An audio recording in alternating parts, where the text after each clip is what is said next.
sorting that out to go to um, JPU at 7:30. I was saying earlier that the minimum wage is going to be discussed. You know, there's a lot of there's a lot of um, misunderstanding about so many things in Jamaica. There are just so many things in Jamaica that are misunderstood. It's just amazing, right? And I think the minimum wage is one of them. The minimum wage is one of them that is misunderstood. Um, I'm going to try and see if I can. But I know I've done it here already. I think I've done it already, but it bears repeating. One other thing I've been doing is going over the notes to see what are the things that I have covered that I need to cover again. There's another view that the PNP should be not allowed to set the agenda, and it is quite true that they tend to be better able to do what is called narrative framing than the Jamaica Labour Party. We're going to look at that too. And then um, Jamaica in 4 years. What is Jamaica going to be like in the next 4 years or so? Those things are on the agenda for good evening to all of you. Blueberry, hi. Claudia and Atkins, good night. I just wanted to remind all our listeners to subscribe to the backup page. That's the YouTube backup page. That's Politics Plus Jamaica. Now, I am not one that likes to be critical of the government, but I see the Minister of Education doing something, and the minister is wrong. I'm telling you, Minister, you are wrong. And it I may lose friends to say this, but it is what it is. The Minister of Education, you see, is the Minister of Education for all of Jamaica. All of Jamaica. And I see the minister going around handing out laptops to students who did well in PEP. And here's the difficulty with that, Mrs. Morris Dixon. If we only spotlight winners, then we are reinforcing what we are trying to move away from. And I've spent lots of time on this program trying to point out that we need a society that is equitable and just. You don't go around handing out laptops to winners. That's not right. Because the reinforcing of worth means, it equals performance, that only the best deserves attention. That's plantation logic, part of the plantocracy. You reward the few and you ignore the field. And I want my government to focus on the field. I don't want my government to focus on the few. I want my government to focus on the field. Because failure is not shame, you know. Failure is not shame. And when you do that, the rest of students learn to hide. They don't grow. It's a bad thing that the minister is doing, and I call her out for it, because, and I don't care if I'm like for it. It's wrong. It's wrong. Every Jamaican student is equal. Everyone. And so if one deserves a laptop, why some get laptop and some can't get it? Leave that to the private sector minister. Leave that to foundations. Leave it to foundations. Don't you the minister not do that. You can't be going around giving out laptops to top performance at PEP. You are reinforcing a bad thing in the country. And I don't want to criticize the government, because I support the government. Those of you who want to come at me, I am a supporter of the government of Jamaica. I am a supporter of this government, and I support them 100%. But that don't mean that I can't criticize something. You see, the minister, her job is not to be a public relation. The minister's job is about nation building.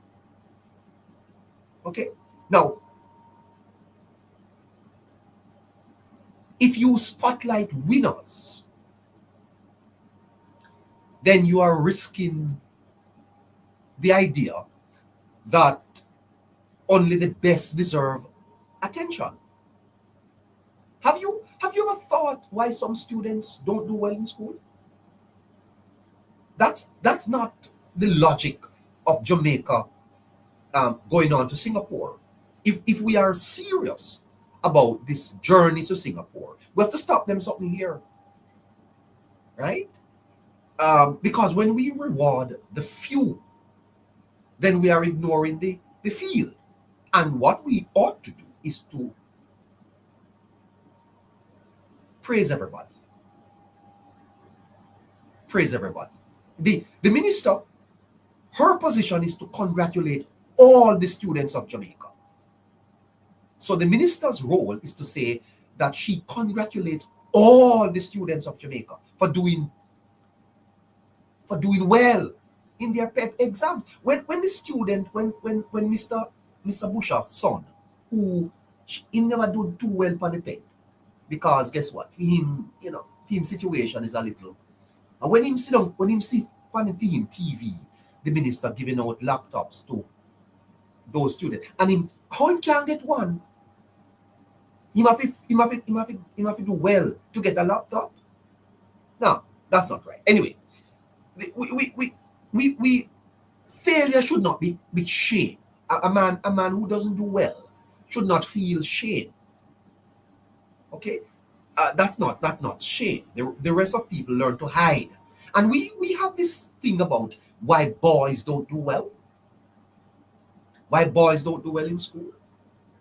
Well, I could spend an hour and tell you why they don't. Right? A lot of students, are hiding, because if they ever fail, we make it seem as if the bright sparks receive everything. We were not born with the same abilities. We're not. I'm not asking for agreement on this. I'm stating what is factual, and it cannot be challenged. Cannot be challenged. I will debate this and win any dime. Right? That you can't, as a society, give an idea or an impression that only some are to be recognized. That's not what the government is to do. Government policy must be inclusive. If government can't give laptops to every student, none of it get it. If government can't give laptop to every student, none of it get it. Okay, when government make road, everyone we drive funny. There cannot be any means test to some policy. If we are giving laptops to students, every student in Jamaica forget it. Poor picnic, forget it. Rich people picnic, forget it. Or don't give out none at all. It's the same thing with the school bus service. The school bus service is not for. It's the same thing with the hospitals, Caroline. You can't do a means test. You can't do a means test for admission into hospital. If you're giving free healthcare, you give all the students free healthcare. Same thing with tuition. You can't do means test for that. Right? You know, John Rawls, it's 17 after 7. John Rawls said, design policy as if you don't know if your child will be number 1 or number 101. Yes? We don't want the minister. We don't want the government or the minister to only talk about those at the top. A just society cares for the least advantaged first. That's justice and fairness. I don't want to take up too much time on this. Right? So anyway, so do away with God. No, I'm not. Scholarship is a different argument. I'm not making that point. I'm not making a point about scholarship. What I'm saying is that students who did PEP it's a placement exam. Okay? It's a placement exam. Okay? So then if you did well in PEP and the government visits and the minister visits you and gives you a laptop, but the man who didn't do well, he never see the minister yet. He never get not even a pencil. How does he feel? How does that student feels who, well, he only get 20, but he tried hard, you know.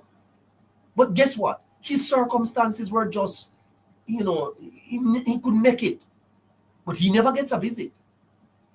We can't. That's not right. Not right at all. Not right at all.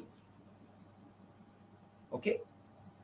The PEP is a test. It's not a mirror of Jamaica's worth.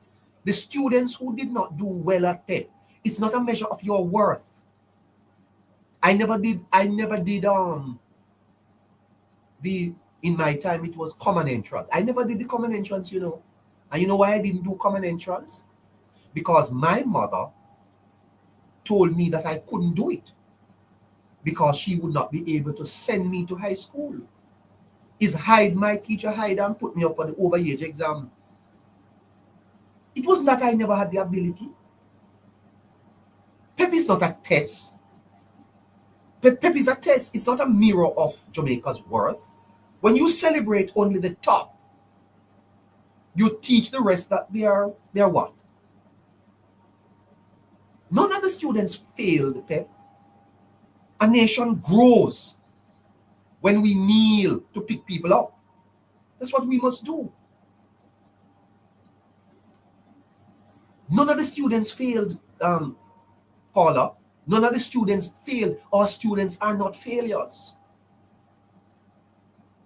We kneel down and we pick people up.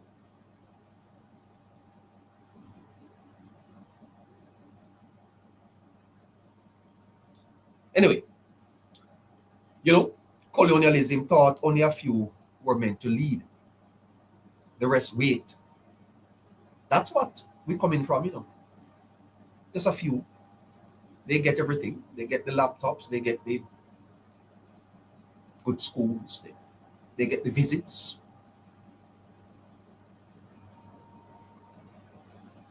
We have to break political dependence. But if we are to break political dependence, we can't keep educational dependence where only the top children matter. We have to change that mindset. We have to change that mindset.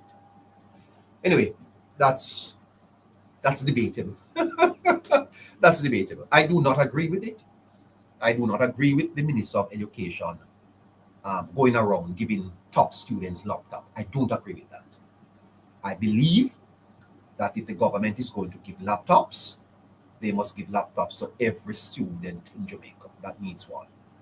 I don't agree with it, and you can disagree, but that's okay. Anyway, that aside, the pressure is mounting on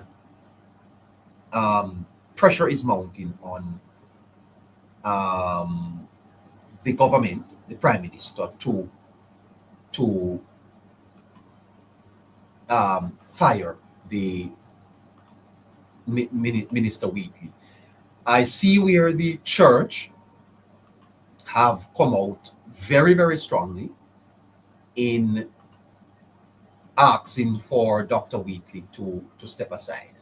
By the way, I witnessed a most disturbing video of some students at St. Mary High School, St. Mary Technical High School, in a fight. It's very disappointing. And I believe that we must, as a society, address violence in our schools. It is not looking good at all. This is wrong. Listen to this. If he is truly culpable for what he said, right? He needs to really take nobody should even ask him to do it. He should just do it by himself. But the Prime Minister has a responsibility to take action. Okay, so that's the position of the ministers fraternal in St. James. They are the private sector organization today. They have also issued a release that the Prime Minister ought to, ask for Mr. Wheatley's resignation. So the private sector organization of Jamaica, the JCC, the several civil society groups have been calling upon the minister to resign. I do not agree. I do not agree that the minister ought to resign. I think that, let me ask you a question. Is there any taxpayers' money that is missing? Is there any allegation of malfeasance? Any missing taxpayers' money? I don't think we can have it both ways, We can't in one breath be speaking about fairness and then we are calling upon Dr. Wheatley to resign. The fact of the matter is that Dr. Wheatley has not been charged. Dr. Wheatley has not been charged of any offense.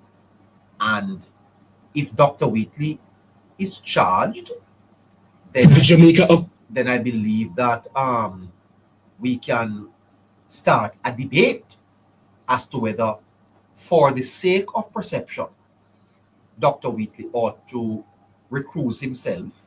But at this point, all we have is a report. You can't ask a man to resign on a report. I don't think that is fair at all. And especially because I got a piece of information today that the IC was waiting on the FID to rule. You see what I'm saying? So the IC was waiting for the FID, and the FID has virtually made their position clear. Now that the FID has made their position clear, what is the IC waiting for to certify the Prime Minister? I started to tell you last night that the Prime Minister is not under any investigation, really, It's just the old order. that is losing control. Which is why I'm so disappointed with what I see the Minister of Education doing, because that is part of the old order.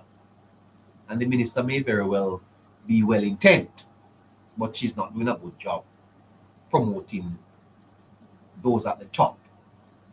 We have to lift those up at the bottom too. Yes, that is the old order resisting the change that is so desperately needed in our country, in our society. Good evening to you, Caroline. Hello? No, I'm not hearing her. I'm not hearing her at all. All right. Good evening, Caroline. Hello? All right. Until her microphone is not set up or something like that, we have to listen. All right. Oh, she can't talk. Okay. It is interesting for me to play again the former director of public prosecution, Dr. Paula Llewellyn. She made these comments. A caution from the Director of Public Prosecutions to entities like the Integrity Commission. One must be wary of making utterances or having this inscrutable silence or operating in a way that may unwittingly give elements of the public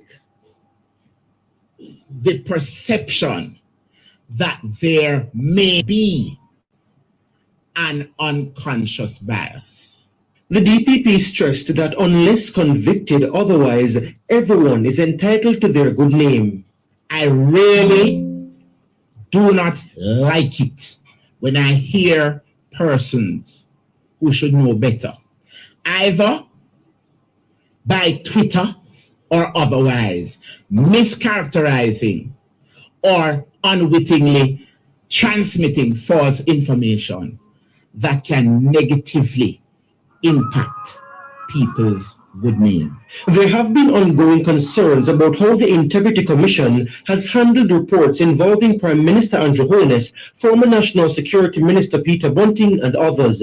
The Integrity Commission has been under fire for not releasing its ruling that the Prime Minister would not be charged at the same time when the Commission issued a report into allegations of a possible conflict of interest.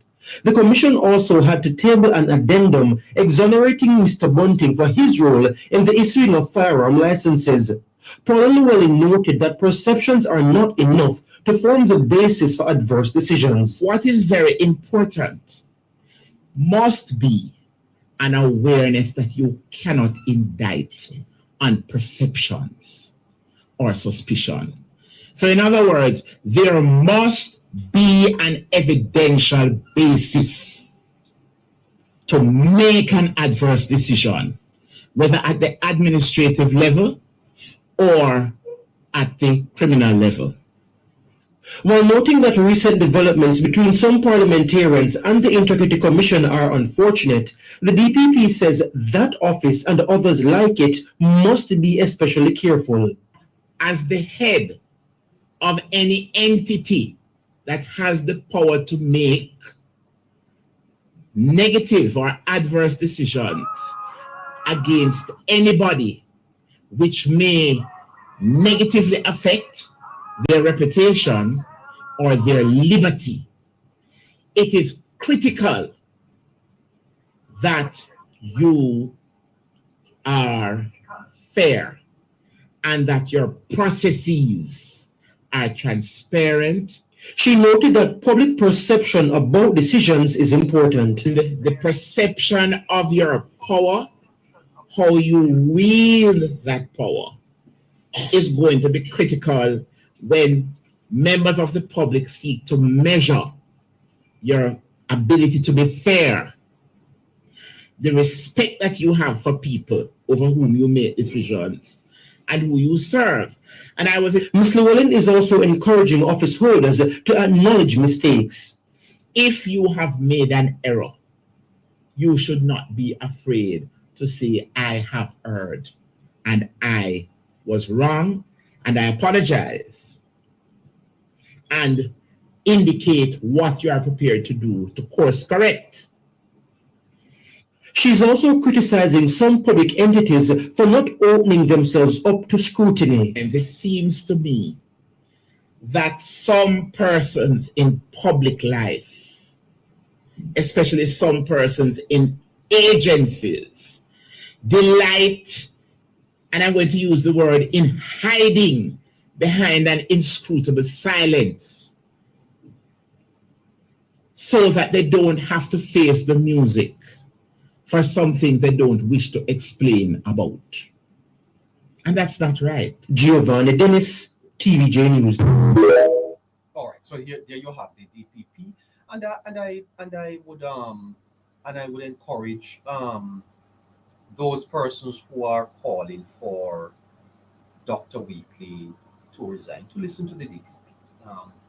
We have to be a country of law and order, and justice must not only be done, but it must manifestly and undoubtedly be seen to be done. That's how we build a just society. Same justice for one, same justice for all. Dr. Wheatley is entitled to the presumption of innocence. He is entitled to the presumption of innocence until proven guilty. Let's flip over to YouTube and see if Natalee from JPU is ready. It is what? 27 minutes to 8 o'clock. We're ready for you, Natalee. Come on in. We are waiting to be joined by the JPU team from Shefreen. What? Are we ready? Yes, we are, neighbor. Whenever Hello? she is. All right, there she is. There she is. Fantastic. Hello there, Natalee. How are you?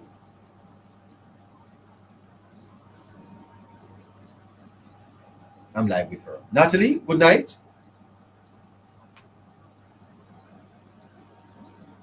Not so sure what is wrong with the audio, but I'm hearing. Good night to you, Natalee. Oh. All right, so we're working out the technical difficulties so that we can hear Natalee. I'm not so sure what is happening over there, but we're ready. So the national minimum wage is set to go up July 1. The minimum wage is going to move from $16,000 to $17,000. Do we have Natalee now? Good night to you, Natalee.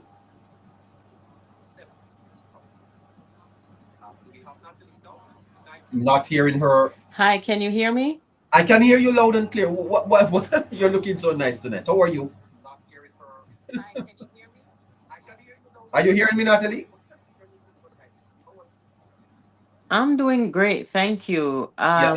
Are you hearing me okay? I'm not hearing you on the screen that I'm looking at, but I'm hearing you on my other device. Okay. And it's echoing, so I don't know if you want to get the technical people to fix that real quick. Okay.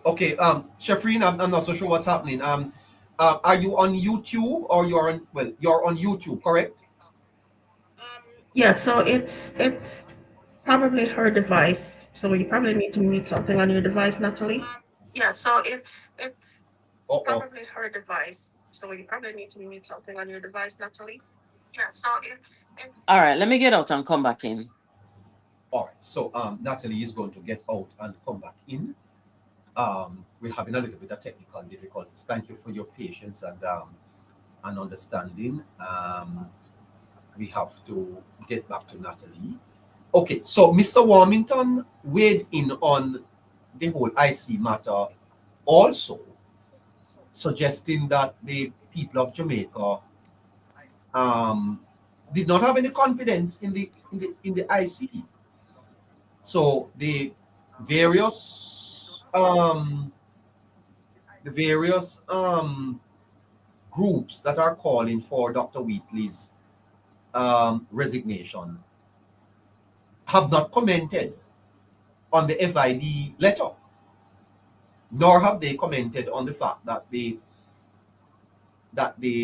IC is being alleged to be biased. Now that is even more newsworthy than hi Mr. Dobney than Mr. Than Dr. Wheatley. The mayoral candidate for Portmore, Markland Action Edwards, he has come out in full support of Dr. Wheatley. Mr. Edwards released a statement saying that Dr. Wheatley is entitled to the presumption of innocence. Well, there you go. Dr. Wheatley is getting the backing of Markland Edwards. Would love to talk to you, Mr. Edwards. Here is Mr. Warmington. Jamaicans don't want to learn. Jamaica don't listen to them. What do I say so? It is wrong. Well, they're biased on what they're doing. They wrote this nonsense. Nobody knows. By the way, the real story this week, is that the Prime Minister of Jamaica has not reposed trust in the IC. That's what the private sector organization of Jamaica ought to be concerned about. I think that's the debate that we need to have. The debate we really need to have is what are we going to do about the Integrity Commission? How are we going to go forward with an Integrity Commission that does not enjoy the confidence of the head of government? And here you have a senior parliamentarian saying that Jamaicans do not believe in the IC, don't trust them. That's the big story this week. What are we going to do about it? It was correct. Okay? So, no stranger to being the odd man out, a JLP MP has come to the defense of Dr. Andrew Wheatley, who has... What's up, guys? Check out this video. Who has been recommended for corruption. All right. I think we're back. I think we have Natalee back. Good night again, Natalee. Hi, good night, neighbor. Thank you. Well, there you are, loud and clear. I trust that my listeners on TikTok is here. They are hearing me. Want to welcome you again. Great to have you. Yes, thank you. You had a great week. Oh, I feel so good to be here tonight because the week was very heavy, but finally, it was a challenging week. When you've had a challenging week and you say, boy, Friday, I'm just going to relax this weekend, and you hope to finish strong. So I finished strong this week, and it's good that it's over. Well, fantastic. Yes. Where do you want to start tonight? You've got the floor. Yes. So good night, everybody. Good night, neighbors crew, and good night, Jamaica Politics Uncovered crew. Thank you so much for being here. Thank you so much for joining Developing Jamaica. Well, neighbor, tonight, I have to start at a place where most people may not expect, but I want to talk to the viewers about what it means for an opposition to do what is in the interest of our country. I'm going to use an example tonight. Just a few days ago in the United States, the Democrats and Republicans, at one of the most toxic political moments in the history of US politics, the Democrats and Republicans were able to come together on a bill that has to do with housing. Okay? And I, like many others, were surprised to see that they could have compromised and do what is in the national good. And yes, the bill was passed with 85% support, bipartisan support. Well, the President of the United States, Donald Trump, he delayed signing it. He was mad that this happened because he wanted his voter bill to pass first, right? So after both sides realized what he did, his own Republican Party, they were all like, this is so disappointing. We've worked hard, we've come together on something, because of the divisiveness of the politics in the US today. And the first time in years I heard Democrats and Republicans spoke with one voice against the President of the United States. But I am saying all of that to say there is an issue in the US right now with housing affordability, and both sides could have come together at a time like this for the good of the people, and they did. Now, you look over in Jamaica, our politics in Jamaica, I don't think it's as bad as here, okay? I don't know if you agree with that, but from where I sit, it's not as bad. And you mean to tell me, neighbor and viewers, that the PNP couldn't join the government on NARA at a time when we're facing something far more catastrophic than what the US is in this time of housing, affordability? So we are facing a crisis in Jamaica post Hurricane Melissa, and we've had people displaced. We've had 44% of our GDP wiped out. We've had to raise some taxes, borrow some money, and do all the things to try and put together a recovery plan and package. So for the PNP not to be able to find bipartisan agreement with the government at a time like this, it goes to show you, and I'm just going to say it frankly, that the People's National Party wants the country to fail. They want our people to fail. They want our government to fail, right? If nothing else, if they haven't come together with the government on nothing else, not on crime or anything, the NARA bill should have been that bill where the PNP show Jamaica that they're a decent political movement, that they are there to serve the people. And what they showed is that no, we're not here for you. We're not here for Jamaica. We're not here for recovery. And we're not here to facilitate this government. So the question that I want to ask the people here tonight is this. The opposition party of Jamaica, at what point, what responsibility does an opposition party have to support a legislation that is in the national interest? Yeah. Well, Natalie, Mr. Patterson described the politics of Jamaica as the fight for scarce benefits and political spoils carried on by hostile tribes that seem to be perpetually at war. Wow. Now, tribalism is not politics, Well, it is politics in its worst sense, because tribes don't look out for the nation. Tribes look out for their tribes. Mm-hmm. And there is a view that I have heard since I have been doing this program, that the PNP is not really a political movement invested in the development of the society, but they are more invested in the development of their party. In other words, that they are tribalists. Now, tribes, you don't expect tribes to go to parliament to support any bill, because guess what? The NARA debate centered around Jamaica's redevelopment. Mr. Holness, the Prime Minister, in his budget presentation, presented the Jamaica building forward. Mr. Golding said Jamaica need to build back. Holness said, let's build forward. The NARA, in many discussions that I've heard, presents to the government an opportunity to show government working for the people.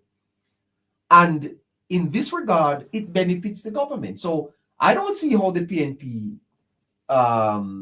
being so tribal, would have supported NARA. But I must agree with you that it is quite disappointing especially for those members of parliament from the constituencies that were devastated.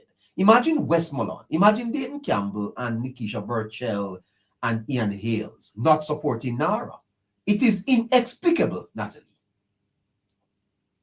So, do you understand the comparison that I made with the United States and Jamaica and how bad it looks in Jamaica? You know, where we are post hurricane disaster, and you have an opposition that is basically fighting against the people and the country. Do you understand why I made the comparison? It's a good example that you have raised, because what you are pointing out is that there are some things that are to transcend partisan divide. Yes, and if a political party cannot look for example at Jamaica's quest to become a republic, and former Minister of Constitutional Affairs, Mrs. Marlene Malafou Fort, who laid her husband to rest today. Condolences, Yeah. Mrs. Fort, said that Mr. Bolin has stood in the way. Now that part of the Constitution requires the opposition support, but they're not supporting it. So I believe that there has to be, right, some things that we agree on as a society. Look at national security. The PNP is refusing to give the government credit for the reduction in crime. They are saying it is the police that did it. Isn't that absurd?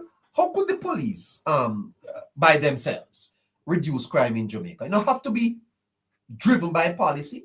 So I believe that this is something that we have to look at. But America has what? How many years? 400 and odd years? Yeah. Yeah, 400 years democracy. One of the best in the world. We are 61, just less than 70 years old. We are still learning, and I believe that our politics, if anything, has held us back. Yeah, I mean, it cannot get any worse than what we're seeing now in office. We saw how divisive this country has become over time, and the things that this man says out of his mouth. And for the people representing, it must be hard for them to work in such a hostile environment. But at the same time, they were able to find common ground because the people comes first. The people are the boss, right? Yes. And the Jamaican people, I think, must understand. You've heard me say this many a times, neighbor, that when it comes on to the Nara bill, the Jamaican people must know how their representative voted. I have Yes. repeatedly said that.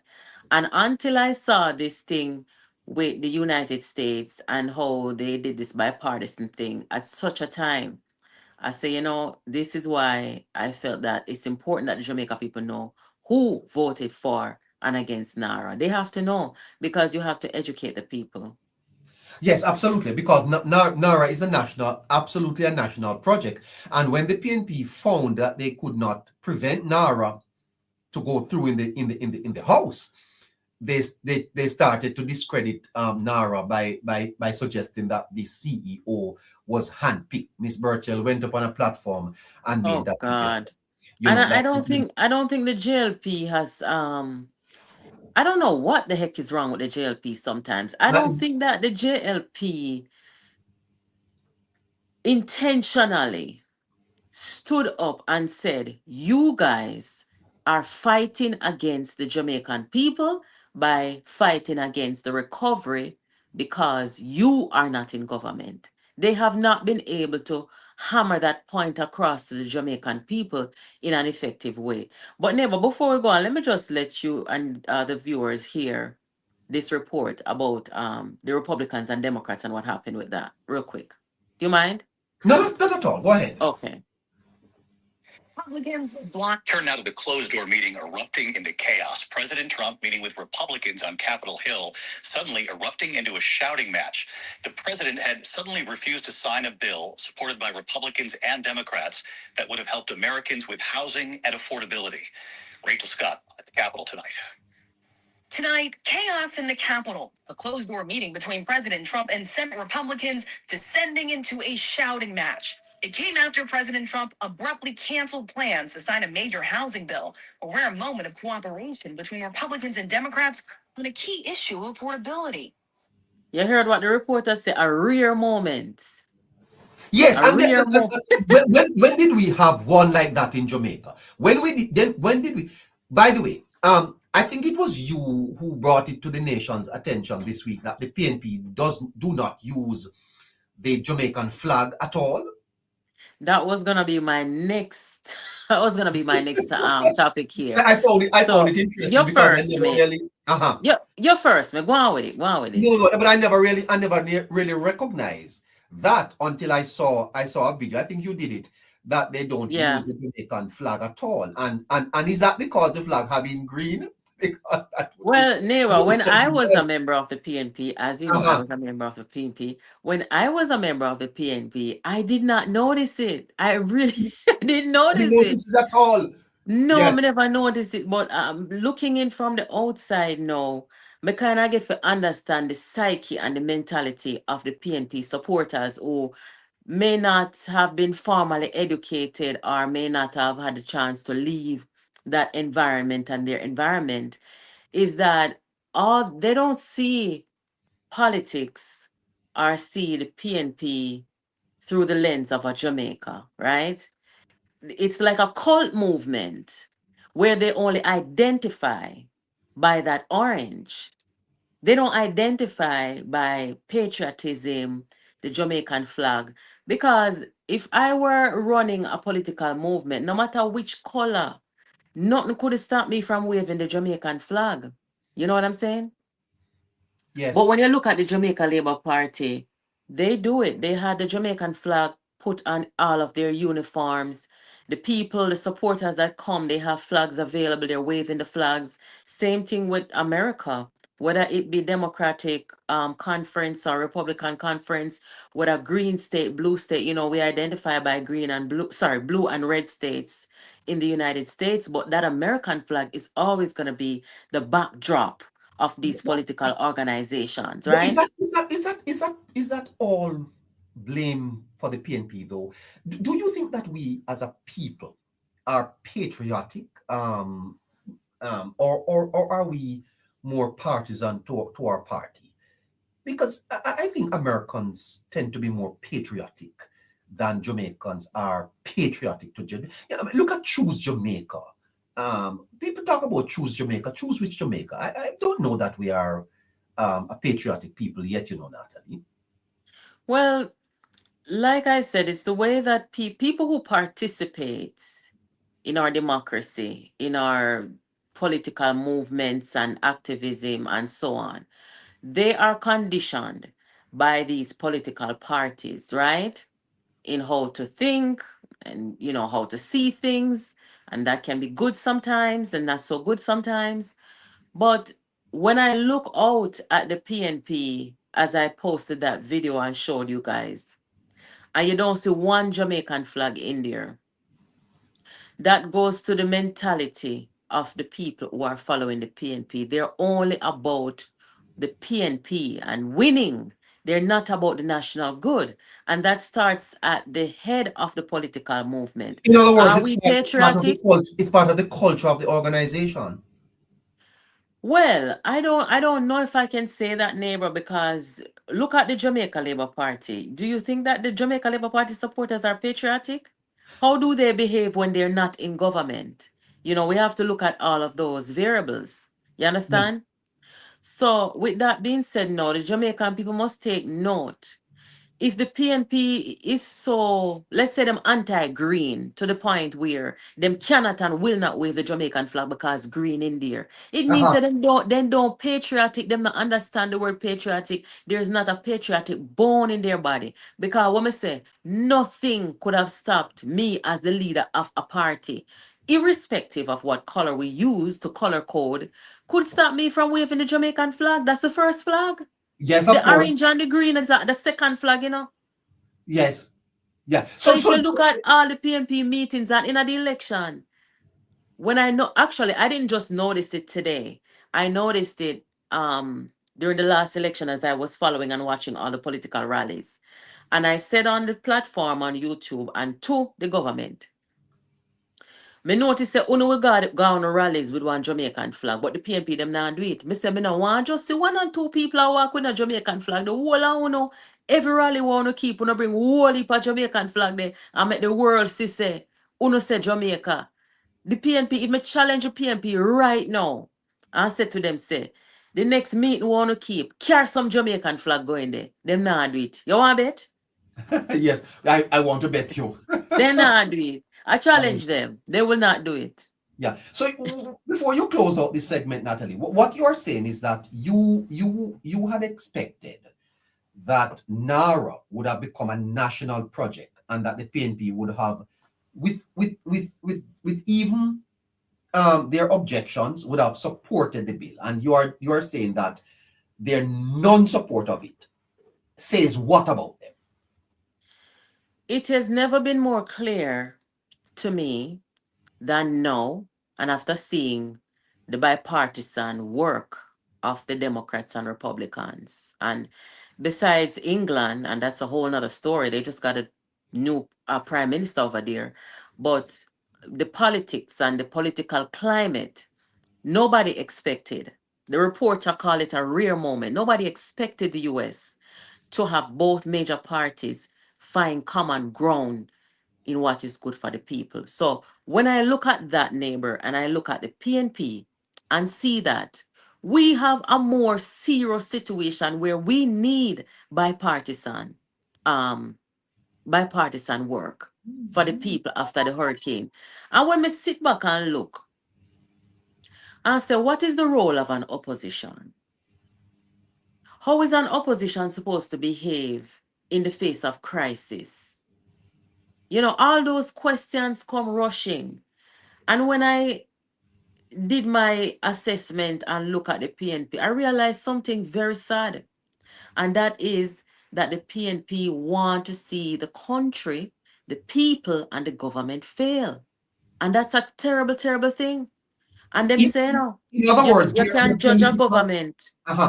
Their political success seemed to be linked to Jamaica failing. Whether we want to call it political success or not, I mean, that's yet to be seen, neighbor. Well, then, while they're in opposition, what would be their objective? Because if the country seemed to be failing, then their political chances would be amplified. Well, I think the first thing is that they want the Jamaican people to only see this government as bad for country and bad for them. And it's not so. Not everything the government does is bad for country and bad for people. That's the impression that the PNP wants the people to have.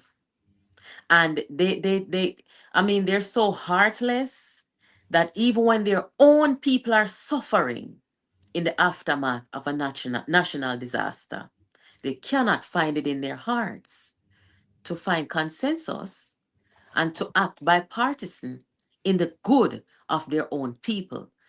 Them have a saying, neighbor, that goes, if you want to know how good or bad a government will be, look at them in opposition. Oh, yeah, because they are the alternative government, eh? Yes. So look at the PNP in opposition. We've seen Andrew Holness in opposition before. Yeah, let me ask you this though. Do you think that it is a representative of the leader? Is it Golden that you think is the obstructionist here, or do you think it is the party? You think it's a Golden thing? I think it's Golden. We have seen both parties in opposition. I have seen where the JLP and the PNP in opposition in their respective time have found consensus and worked bipartisan. Some of our most important bills over the years and over the decades were bipartisan. That's true. So this You is remember not the education transformation? Yes, all of that. So we have seen these political parties do what is in the interest and the good of the country. Mark Golding is an alien in our politics, and I don't say that lightly. Okay? The way that he views politics, the way that he's so disconnected to the Jamaican people. Do you think, neighbor, that a real and true Jamaican, whether it be JLP, PNP, or no P, do you think that a real Jamaican would have done anything to sabotage our people and country in a time of disaster? No. So when they come and tell me now that Mark Golding is Jamaican, how do you define a Jamaican? You don't define a Jamaican by being born here according to what he said. You define a Jamaican by how they act toward Jamaica and our people. Especially in times of crisis. Especially in times of crisis. I could never turn my back on the Jamaican people. I sound like I'm running for a campaign or something here. But I could never turn my back on the Jamaican people in a time of crisis. I can't do it. I am not made up that way. And the only way a person can do that is unless they are so detached from the Jamaican people, from our culture, from basic humanity. And that is what Mark Golding represents. And the PNP them who are following him are being led astray.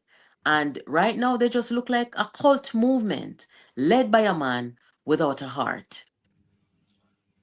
Fantastic. Well, segment one is out of the way.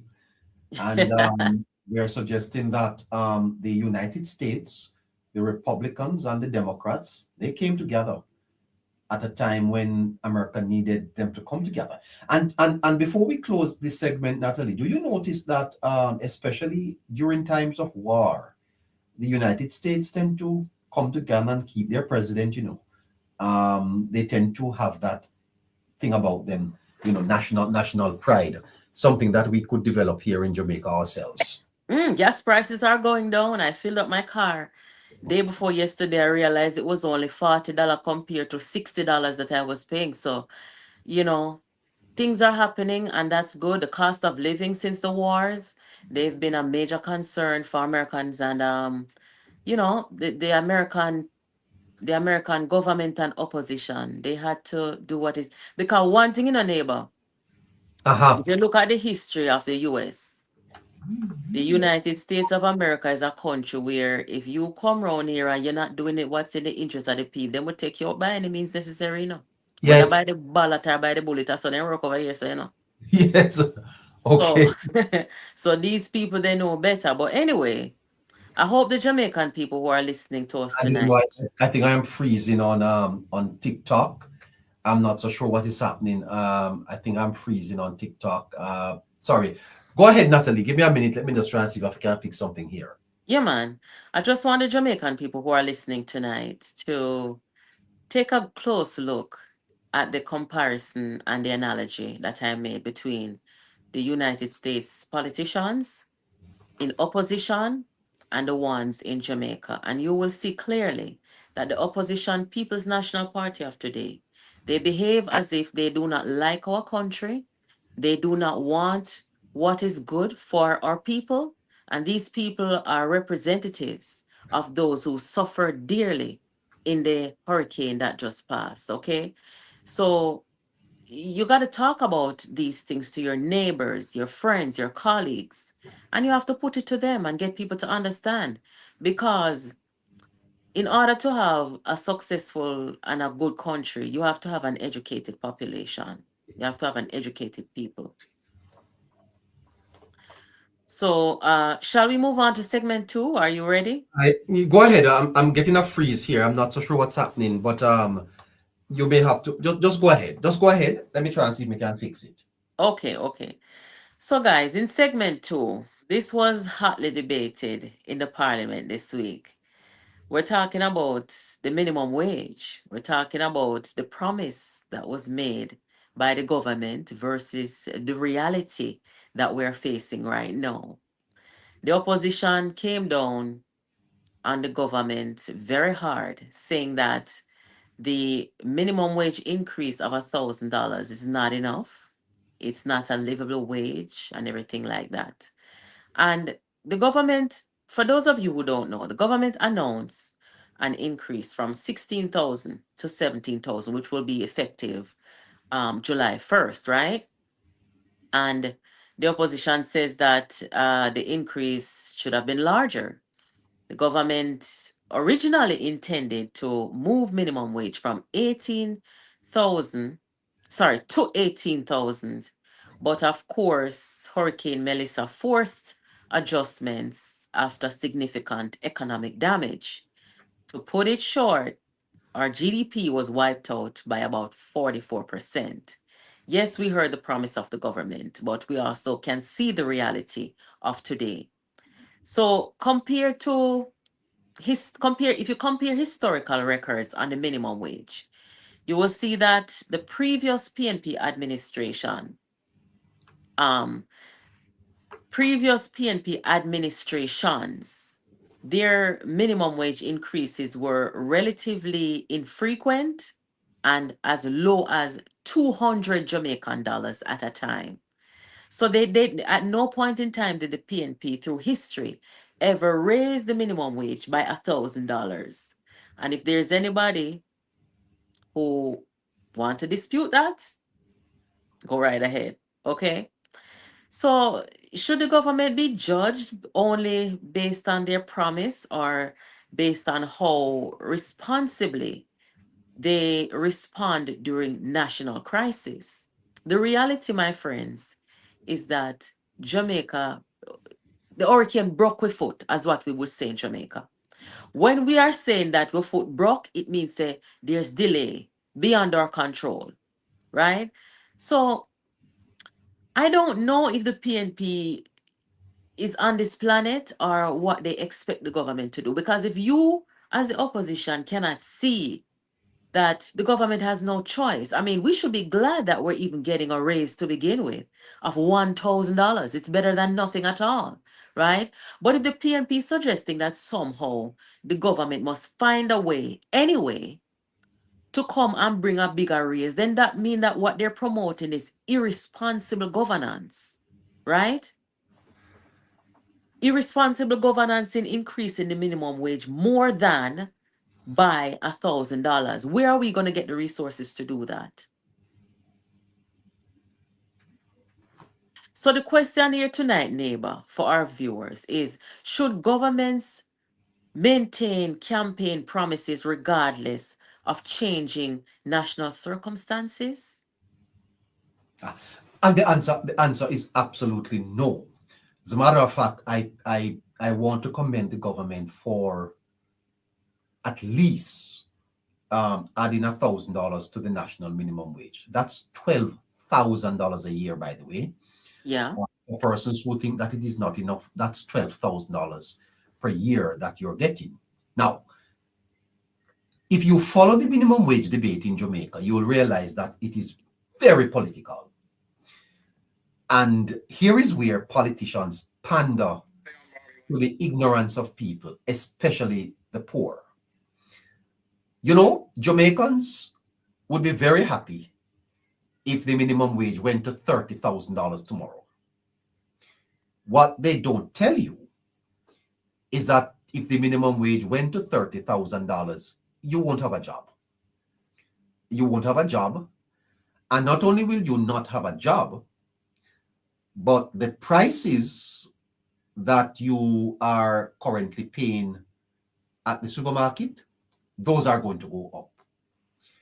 Because the minimum wage is not in isolation of how the economy runs.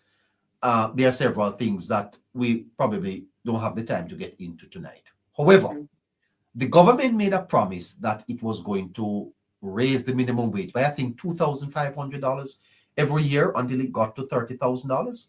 Here comes Hurricane Melissa. Now, when the government made that promise, they did not know that Hurricane Melissa was going to come. And what has Melissa cost Jamaica? What has Melissa cost Jamaica? Almost $70 billion so far. The government has had to find. That's money that they didn't budget for to respond to the hurricane. What the dickens you expect? With 53% of our gross domestic product wiped away, you expect the government to continue to, because it's not only the government, you know, Natalie, it is the businesses that are covering that have to pick up this cost, because government no pay minimum wage really. It is the private sector that pays the minimum wage. What the government set is a base rate that you don't go below. And so the arguments of the PNP are absurd, and they are quite frankly weak. And you know, when I read them through when they came out, I was so disappointed. But neighbor, let us ask the people this question. I think everybody watching us tonight or listening were around when the PNP was faced with another crisis, a crisis that may have been equally bad as Hurricane Melissa, Category 5. And when the PNP had to deal with the issue of raises, what did we have? A wage freeze. So that is why I said at the beginning of the program, what is wrong with the Jamaica Labour Party? Because you got to remind people that when they were in the same situation, right, how they reacted. They tried to do what they thought was the right thing to do realistically, which was to freeze wages. I remember seeing that was almost 20 years of wage stagnation, you know, Natalie. Almost 20 years of wage stagnation. At one time, wages were frozen, meaning don't move at all. And inflation was moving and people's wages were frozen. In other words, they were getting less. That's one of the things that caused the mass migration in the 90s, you know. And I remember seeing interviews as a child, young child, where, you know, that's when our mainstream media used to go in the field. They used to go into the field and talk to day-to-day average Jamaicans. They would go into people's homes and interview them and things like that. And I remember seeing on TV when wages froze, you had married couples and people who were raising kids together.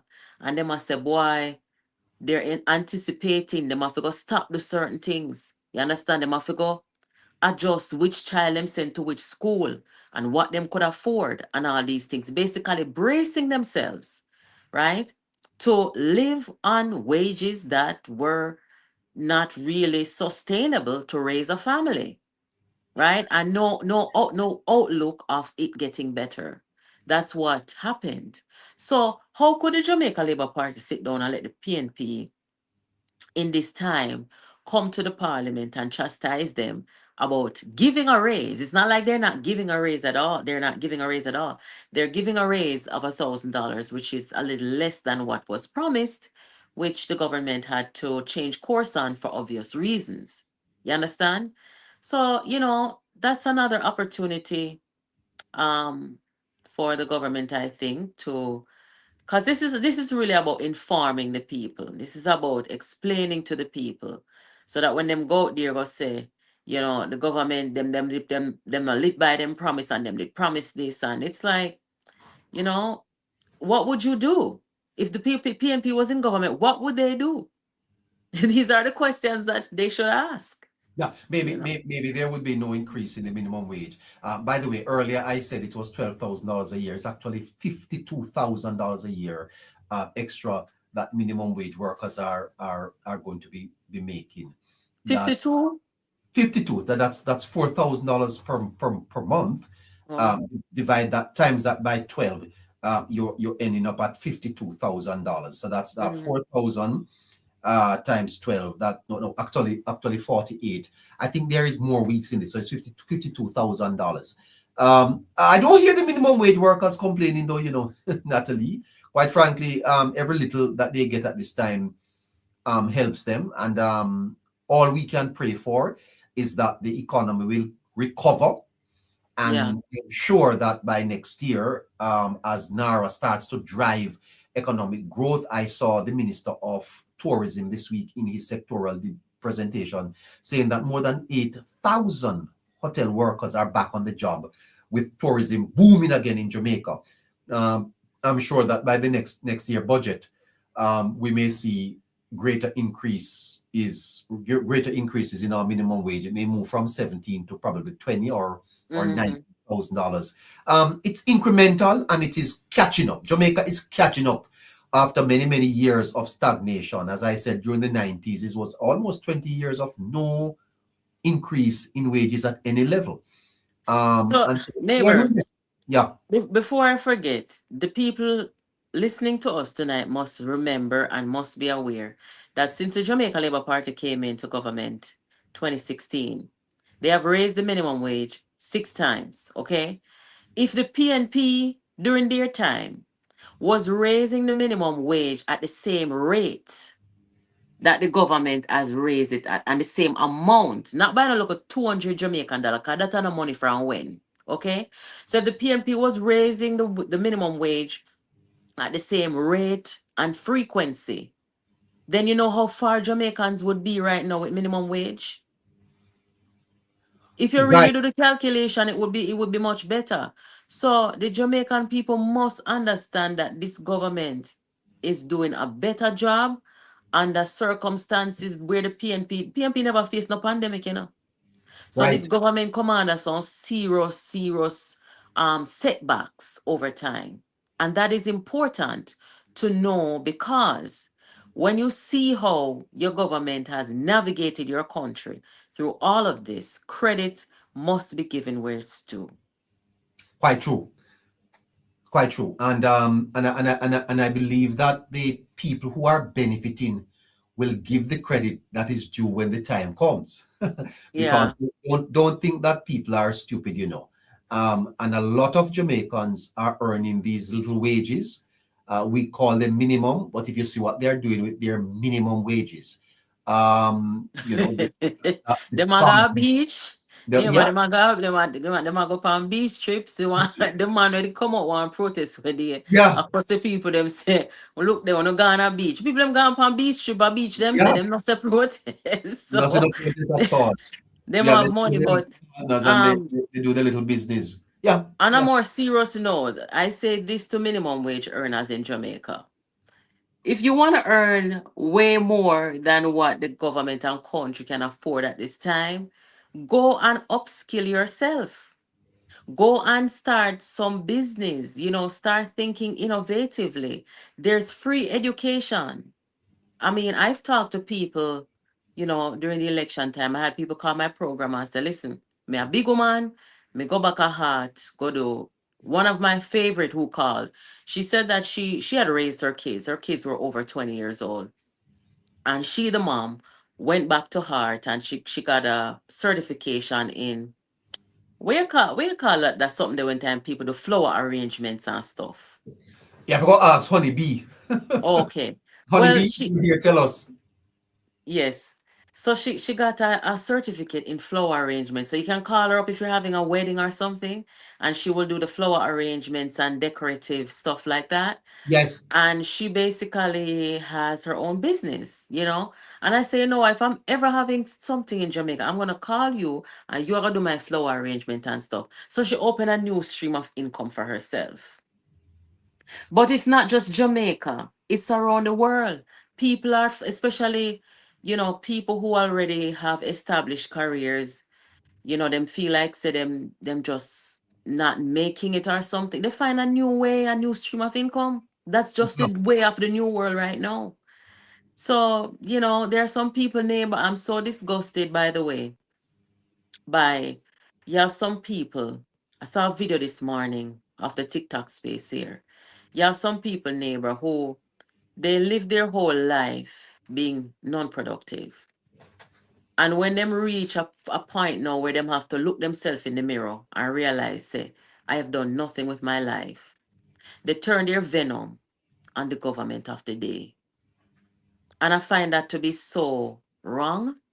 I find that to be a situation where people don't take responsibility for themselves, for the decisions that they've made. And it doesn't matter to me where in the world you are. At no point in time is government responsible for you. The government is generous enough where you will have welfare programs and things like that for help people who they maybe have kids where they can't afford. Okay, and the government give them look something to eat, give them look at this, give them look at that. And I'm sure people are grateful for it. And everybody ungrateful and wicked. But you have some of them who them turn on them phone when them should be in somebody's certification classroom or some program, them turn on them phone and cost the government. Yeah. Yeah, the statist ideology hasn't left the society. And I believe that as we even discuss this road to Singapore, it is something that we're going to have to look at, because a lot of Jamaicans are still sitting down waiting for the little brown envelope. Yeah, yeah. And are not making use of the opportunities that are being created. You know, Thomas Jefferson had a very good definition of government. He said that all men are created equal and are endowed by their creator with certain unalienable rights, among them the right to life, liberty, and the pursuit of happiness, and that it is to secure these rights why governments exist. So government don't really exist to give you 25 chicken, you know, Yeah.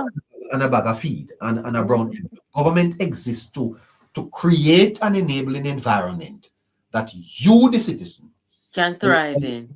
and thrive. Yes, Mhm. you know, we talk about thriving, and there was a time in Jamaica when that spirit of thriving was broken.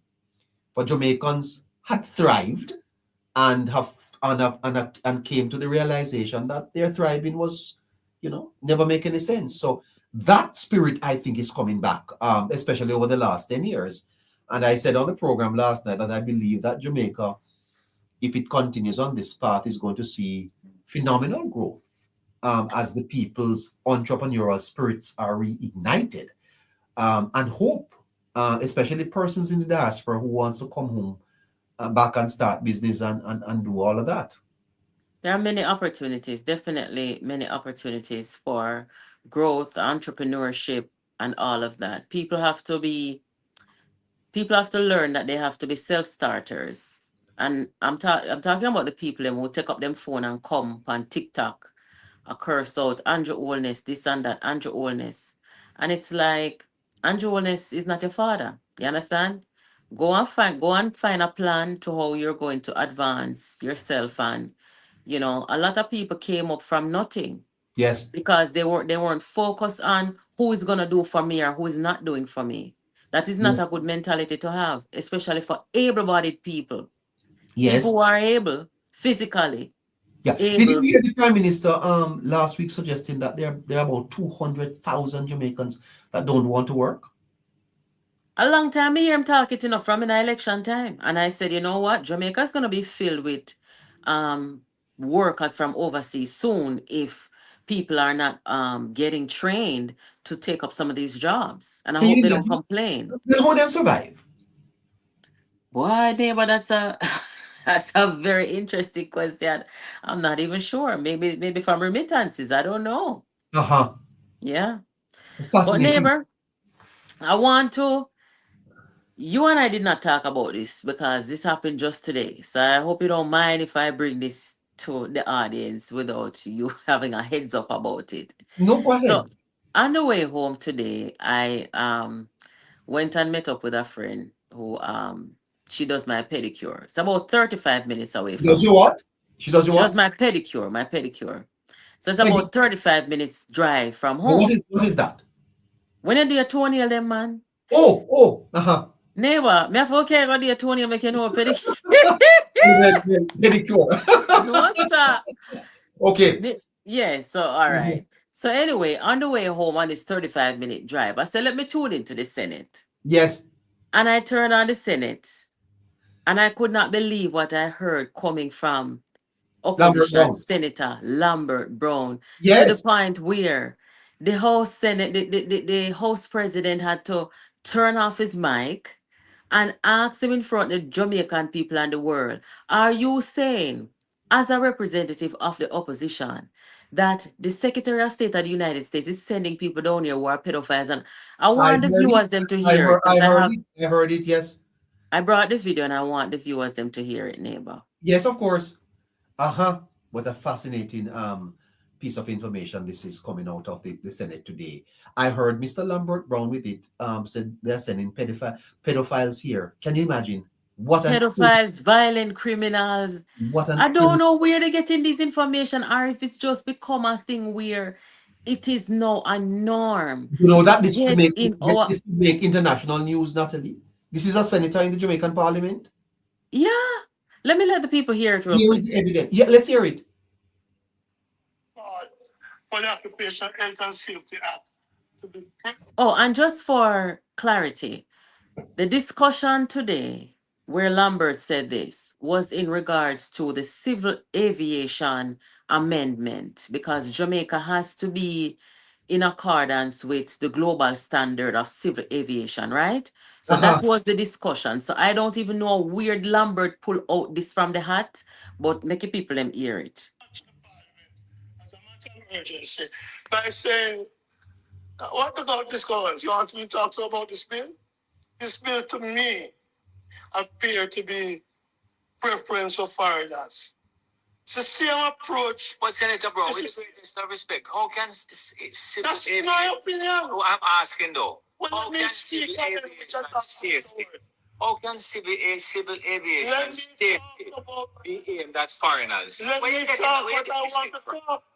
You can come into the debate if you want.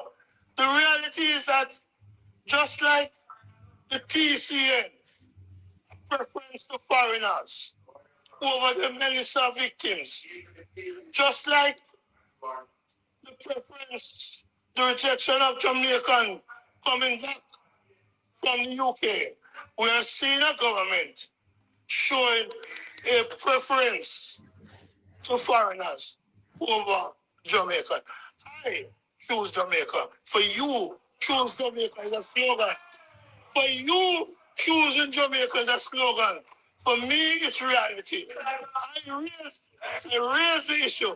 Why are you bringing to Jamaica the most despicable, pedophiles, and dangerous people that Senator Brown.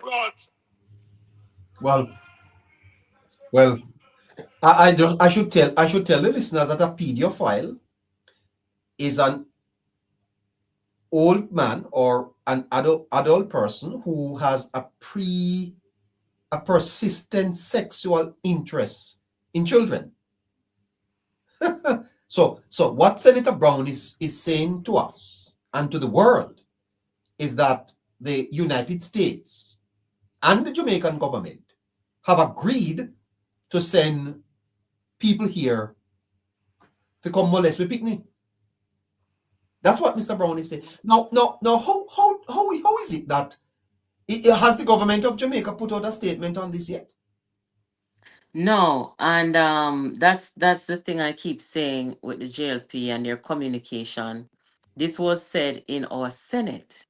It wasn't just said in a little corner or whispered somewhere. This was said, but you should let the people hear the response of the Senate President, because this is important. Yeah, you have it there. Yeah. Okay, great. Let's hear Senator Tom Tavares Finson.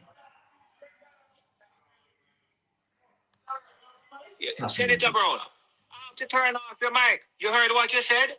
Why is the government of Jamaica choosing to bring Rubio's pedophile and despicable people?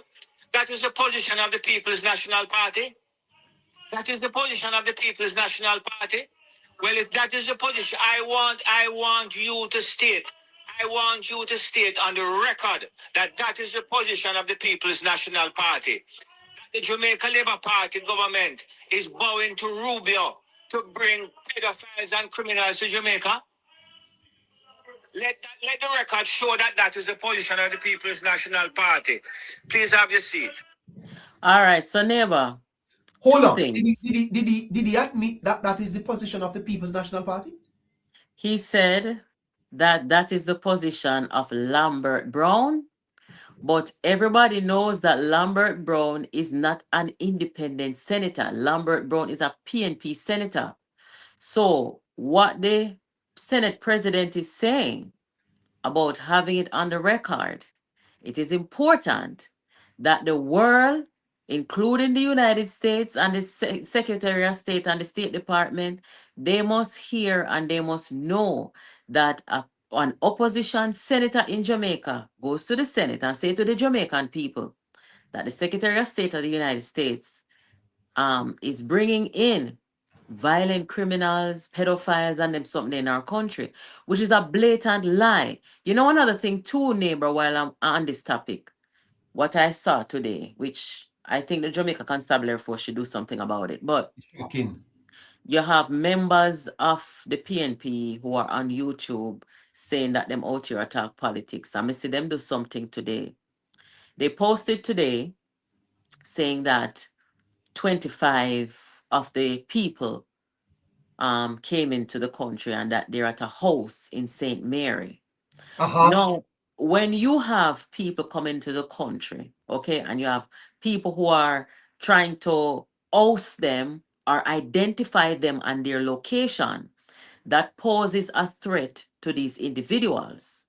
And I think the police must address these people and let them know that what they're doing is endangering the life and safety of other people. I Yes. see them go interview people and people are come on TV. I say, boy, we never know so them a come. And they're painting these people as if they pose some threat to the community. Suppose the community feel like say them is a threat and decide say them are gonna burn down the house or whatsoever. Don't you see how dangerous this is with what the PNP them a do? Yes. I had read look here. You see, 5 Uh-huh. years ago. 5 years ago, I wrote a letter to the US State Department and to the US Embassy in Jamaica. And I told them that this set of people who is leading the PNP, they are a very dangerous set of people. You wrote a letter to the State Department. Yes, 5 years ago. When they came after me, I didn't take it lightly. It wasn't a joke. It wasn't just social media bullying. I took it very seriously because what I saw at the time was not just a set of people coming after me, but a set of people who could form our next government, which I found to be a dangerous set of people who use lies, character assassination against Jamaicans, and that you cannot take lightly. That is a precursor to what people are capable of when you give them more power. So we're seeing it now. These are the things that they do. These 25 people who them say come in, I can't verify it because I don't know if it actually happened. But these 25 people where them say come in at the country, why would they be telling people where they are? Why would they be painting them as bad people who are criminals or whatsoever? The government never tell nobody that. So what them I try to do is set people for go attack the people them and them something there and the people them not have no peace and no life. And that's not right. You understand? So they're a danger in every way. They're very, very much a danger to Jamaica and Jamaicans. Yeah. Let's get back to the Senate today though. Yeah. I suspect that the members of the Senate, the government members, should have called a press conference. I'm sorry, go ahead. Should have called a press conference to address this matter right after the sitting of the Senate. How is it that they allow this to pass? This is irresponsible from Senator Brown. It is irresponsible. You know, we live in a time now where news travels fast. And if anybody think that we Jamaicans alone are watch we Senate or Parliament, you're sadly mistaken. Okay? There are people who are watching and listening, and you just cannot have this on the record. Just like what the Senate President said, repeat what you said so we can have it on the record here. We cannot have this on the record without it being challenged. And this is why the government needs a press secretary. And I will say that until they do, this is why, okay? Because this is so, and that's why I'm wondering if the man gone senile, or is it that PNP cannot stand their heels in opposition and understand that the Jamaican people by majority made their decision. They did not choose the PNP. And why is it that they're so tormented in opposition that they come and just blatantly lie? I mean, they think they're hurting the government. But I wonder if there are Jamaicans who believe this. Is it likely that there are some Jamaicans who will run with this as something that is going to happen? Because I don't know that our people are not, they do have a proclivity for rumor mongering and and misinformation, That is why it is so Some dangerous. people will, neighbor, and this is why it's important that when these things are said, that you have the government responding. It is very important, but the JLP doesn't seem to get that just yet. Hopefully, it won't be too The joke late. of Lambert Brown is crazy, but so are a lot of the people that listen to him, because that Lambert Brown is in the Senate says a lot about the PNP too, because Lambert Brown, Yeah. I've never seen Lambert. Representing union, which union? They couldn't do better than that. They couldn't. If Lambert Brown is the man representing Labour in the Senate, Jamaica, talk truth. Then come on now. You know that the parties do put a Labour representative in the Senate for the Labour Party is Cavan Gay representing the Boston Industrial Trade Union, and for the Norman Manley union is Lambert Brown. Lambert Brown. Then it tells you a lot about the PNP. It does, yeah. So the next segment, if you're ready to move on, Yeah, of neighbor. course. Okay. So I'm gonna make a proposal to the viewers here tonight and to you as well, that after what I saw in the parliament, not this week but last week, I came to the conclusion that we're gonna have to change the way that we're doing things out here as commentators and presenters and bloggers and vloggers and independent media people. We're gonna have to change the way that we do things. When I saw Nikisha Burchell on camera behind her colleague making these sexual gestures, stroking the microphone and sticking out her tongue, I came to the conclusion that we have a new thing at play here, which is, and this new politic, which is that people of the PNP are willing to do just about anything to get the attention of the people and to get the attention away from the government. PNP is in opposition. Nobody's talking about them in a positive way. They bring nothing constructive to the parliament and to the politics. And so they thrive now on negativity and on outrage and these things. And we have to take the power back. We, the people, we have to take the power back by taking the attention away from the likes of Burchell. Now, my proposal is that we have a PNP blackout for the next 4 years. Yes, I know that it sounds extreme, but we can do it and we should do it. And what I mean by that is the growing political attention, the acting and the performative behavior and creating controversy and the dysfunction, it does nothing for our country. It does not do anything for our country. And I think we should be instead talking about development. We should talking about the 55 bridges that are coming and how that will impact Jamaica over the next 4 years. What kind of Jamaica will we have in the next 4 years? NARA, what will come of that? How will NARA perform? How will our recovery look in the next 4 years? I saw this thing yesterday on PBCJ where you had two set of young people debating. I don't know if you saw that. I think I sent it to, or somebody else I sent it to. But these two set of people, they're debating and talking about government policies and things like that. And it was such a constructive and interesting thing to watch where young people, I'd say under age 50, were participating in national discussion, studying policies, and even people who oppose, they were at the table having this debate, and it was healthy. So I am proposing to my friends here, whether you're on YouTube, whether you're on TikTok, wherever you are, the only time you will hear me speak about the PNP is when I go to correct a disinformation or misinformation or fact check, okay? When a lie is told, I will speak about the PNP if they tell a lie. But if they don't, you will not hear me speak about the PNP. You will not see Nikisha Burchell's photograph on my thumbnails. You will not see them on my platform. I will not, for the next 4 years, talk about the PNP. I will not do it. Okay? If the government does something wrong, I will correct the government. If they do something good, I will say well done. If it's something that they need to do, I will make my suggestion, and that is the way forward for my platform. Now, can you guys make that commitment?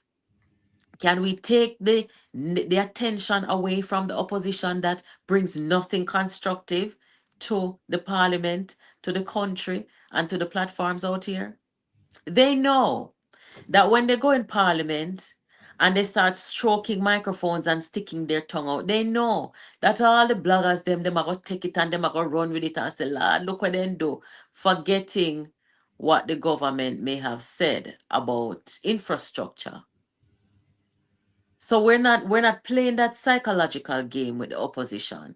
We are frankly disgusted because we have never seen anybody come and sexualize our parliament in that most disgusting way. This is foreign to us. This is alien to us.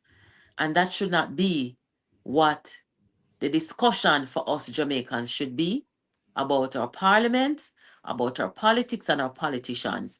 The Rise United movement do not represent Jamaican politicians. I've said to you earlier, we have seen opposition JLP, we have seen opposition PNP. Nothing resembles what this movement in our PNP is. They don't belong in our parliament, but they got in there by the scheme and tricking of the PNP and what them do to them supporters, the money spent and all that kind of thing. But we don't have to normalize this. We have a role to play, and a very powerful role to play. We have more power as a people than any of those parliamentarians in there. Is the people put them there. So we have the power to take the attention away from the opposition when we bring nothing at all positive or constructive to our parliament. So that is my proposal to you, neighbor, and to the viewers over here. Okay. Well, the People's National Party represents to Jamaica what a healthy democracy ought to be. Not what is, but what it ought to be. And healthy democracies ought to function with rigorous debates. The PNP is to play the role of the alternative government and to hold the government to account. You know, it is said of power that power corrupts. And Absolutely. Absolute power corrupts, absolutely. So we never want to get to a place in Jamaica where we don't have, you know, opposition. Opposition is not a negative word. You know, I've made a proposal some time ago that we should change that word from opposition to maybe alternative government. Because I think the word opposition connotes the idea that you're always to be opposing. And it is something that we could look at when we are doing constitutional reform, not to use that word opposition. You watch the UK Parliament, Natalie? Sometimes. I don't miss it. Really? No, I don't. It is fascinating to watch. Oh, I must check it out. Especially PMQ, Prime Minister's Question. So every week, the Prime Minister have to stand up for 15 minutes of questioning from the leader of the opposition. It is riveting, you know. And it's too fast paced. It's a fast moving thing, you know. I've watched it and it moves very fast. I don't know how you keep up. I can tell you though, Nikisha Burchell could not survive in that parliament. She would have been long thrown out. Long thrown out. That they don't joke there. You know, when the speaker says quiet in the UK Parliament, you're quiet, you know, pin drop in there. I'm going to tell you what I am disappointed in, Natalie. I am disappointed that the Jamaica Labour Party has not controlled the narrative. And as a result of that, we are talking about the things that the PNP are, it's narrative framing. I mean, the Gleaner did that brilliantly. The Labour Party need to do it. The Labour Party need to ensure that its bloggers, its supporters, the people who speak on its behalf, are supported. We should not come here tonight to lead the opposition on Lambert Brown. we should be reading a statement that the party puts out. You see what I'm saying? And then we can use that statement now to, analyze it to get people to understand what the real issue is. I believe that here on the Politics Plus network, we have already started that, Natalie. We have decided many weeks ago that, we're not going to be getting involved in the petty matters and the Burchell tongue incident and That's good. That's good. Isaac Buchanan with Rosalie and the sensational stuff, that we were going to make sure that we become civic literate people, and that we were going to guide our listeners towards a Jamaica 5 years from now. The things that really matter to Jamaica, is not whether Nikisha those things don't really matter. But I think Natalie, that the PNP don't want Jamaica to focus on the good things that are being happening in the country.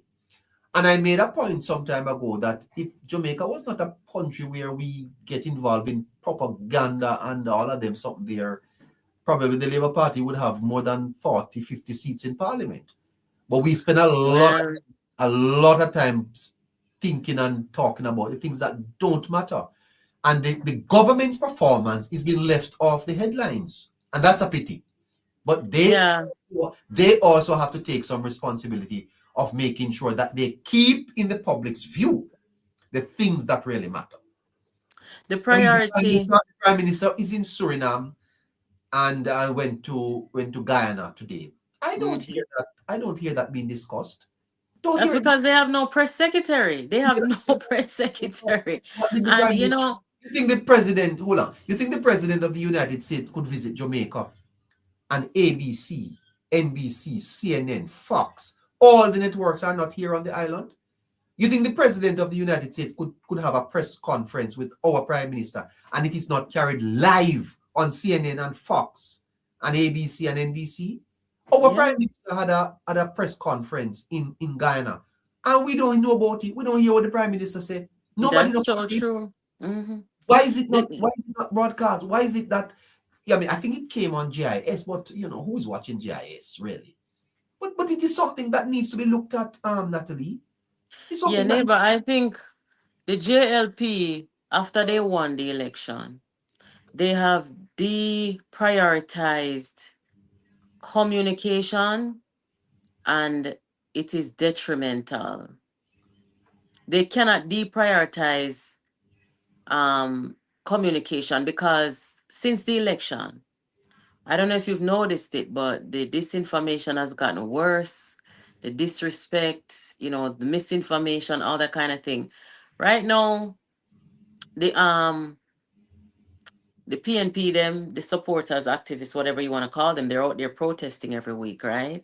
Yes. And I proposed to patriotic Jamaicans, including JLP supporters. I said, look here, where the prime minister is concerned with this thing with the IC or whatever, I feel like if you cannot and have not charged or prosecuted the prime minister, then you have to certify him. Because if you hold me and say me do something wrong, criminal, and you cannot charge me or prosecute me, you cannot keep me arrested for more than 24 hours, you got to let me go. Okay? So why is it that the Integrity Commission is still failing to certify this man when he has not been charged and he has not been prosecuted? That's a problem. And I think that the patriotic Jamaicans should go to the Integrity Commission's office and demonstrate on them. Why? Because we need you are calling for a protest against the IC? Absolutely. Sustained. Not just a one-time thing. They need to certify the prime minister. They work for the people of Jamaica. And if there's no charge or no prosecution, then they cannot have anything hanging out there in the wind. They need to certify this man, or else the world and Jamaica must know that the Integrity Commission is over there weaponizing the office.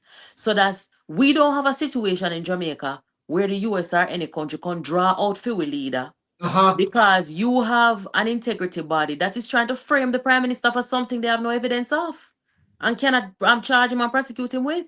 Yes, it is fascinating. It is fascinating that you say that, Natalie, because I got some information today that the IC said that they were waiting on the FID to rule on the matter that they placed before the FID. Now, Nationwide this week reported that the FID has actually written to the IC stating their position. Now, if that is so, why is the IC not, and the IC has written back to the FID to say, no man, look again on the matter? That no rubbish, man.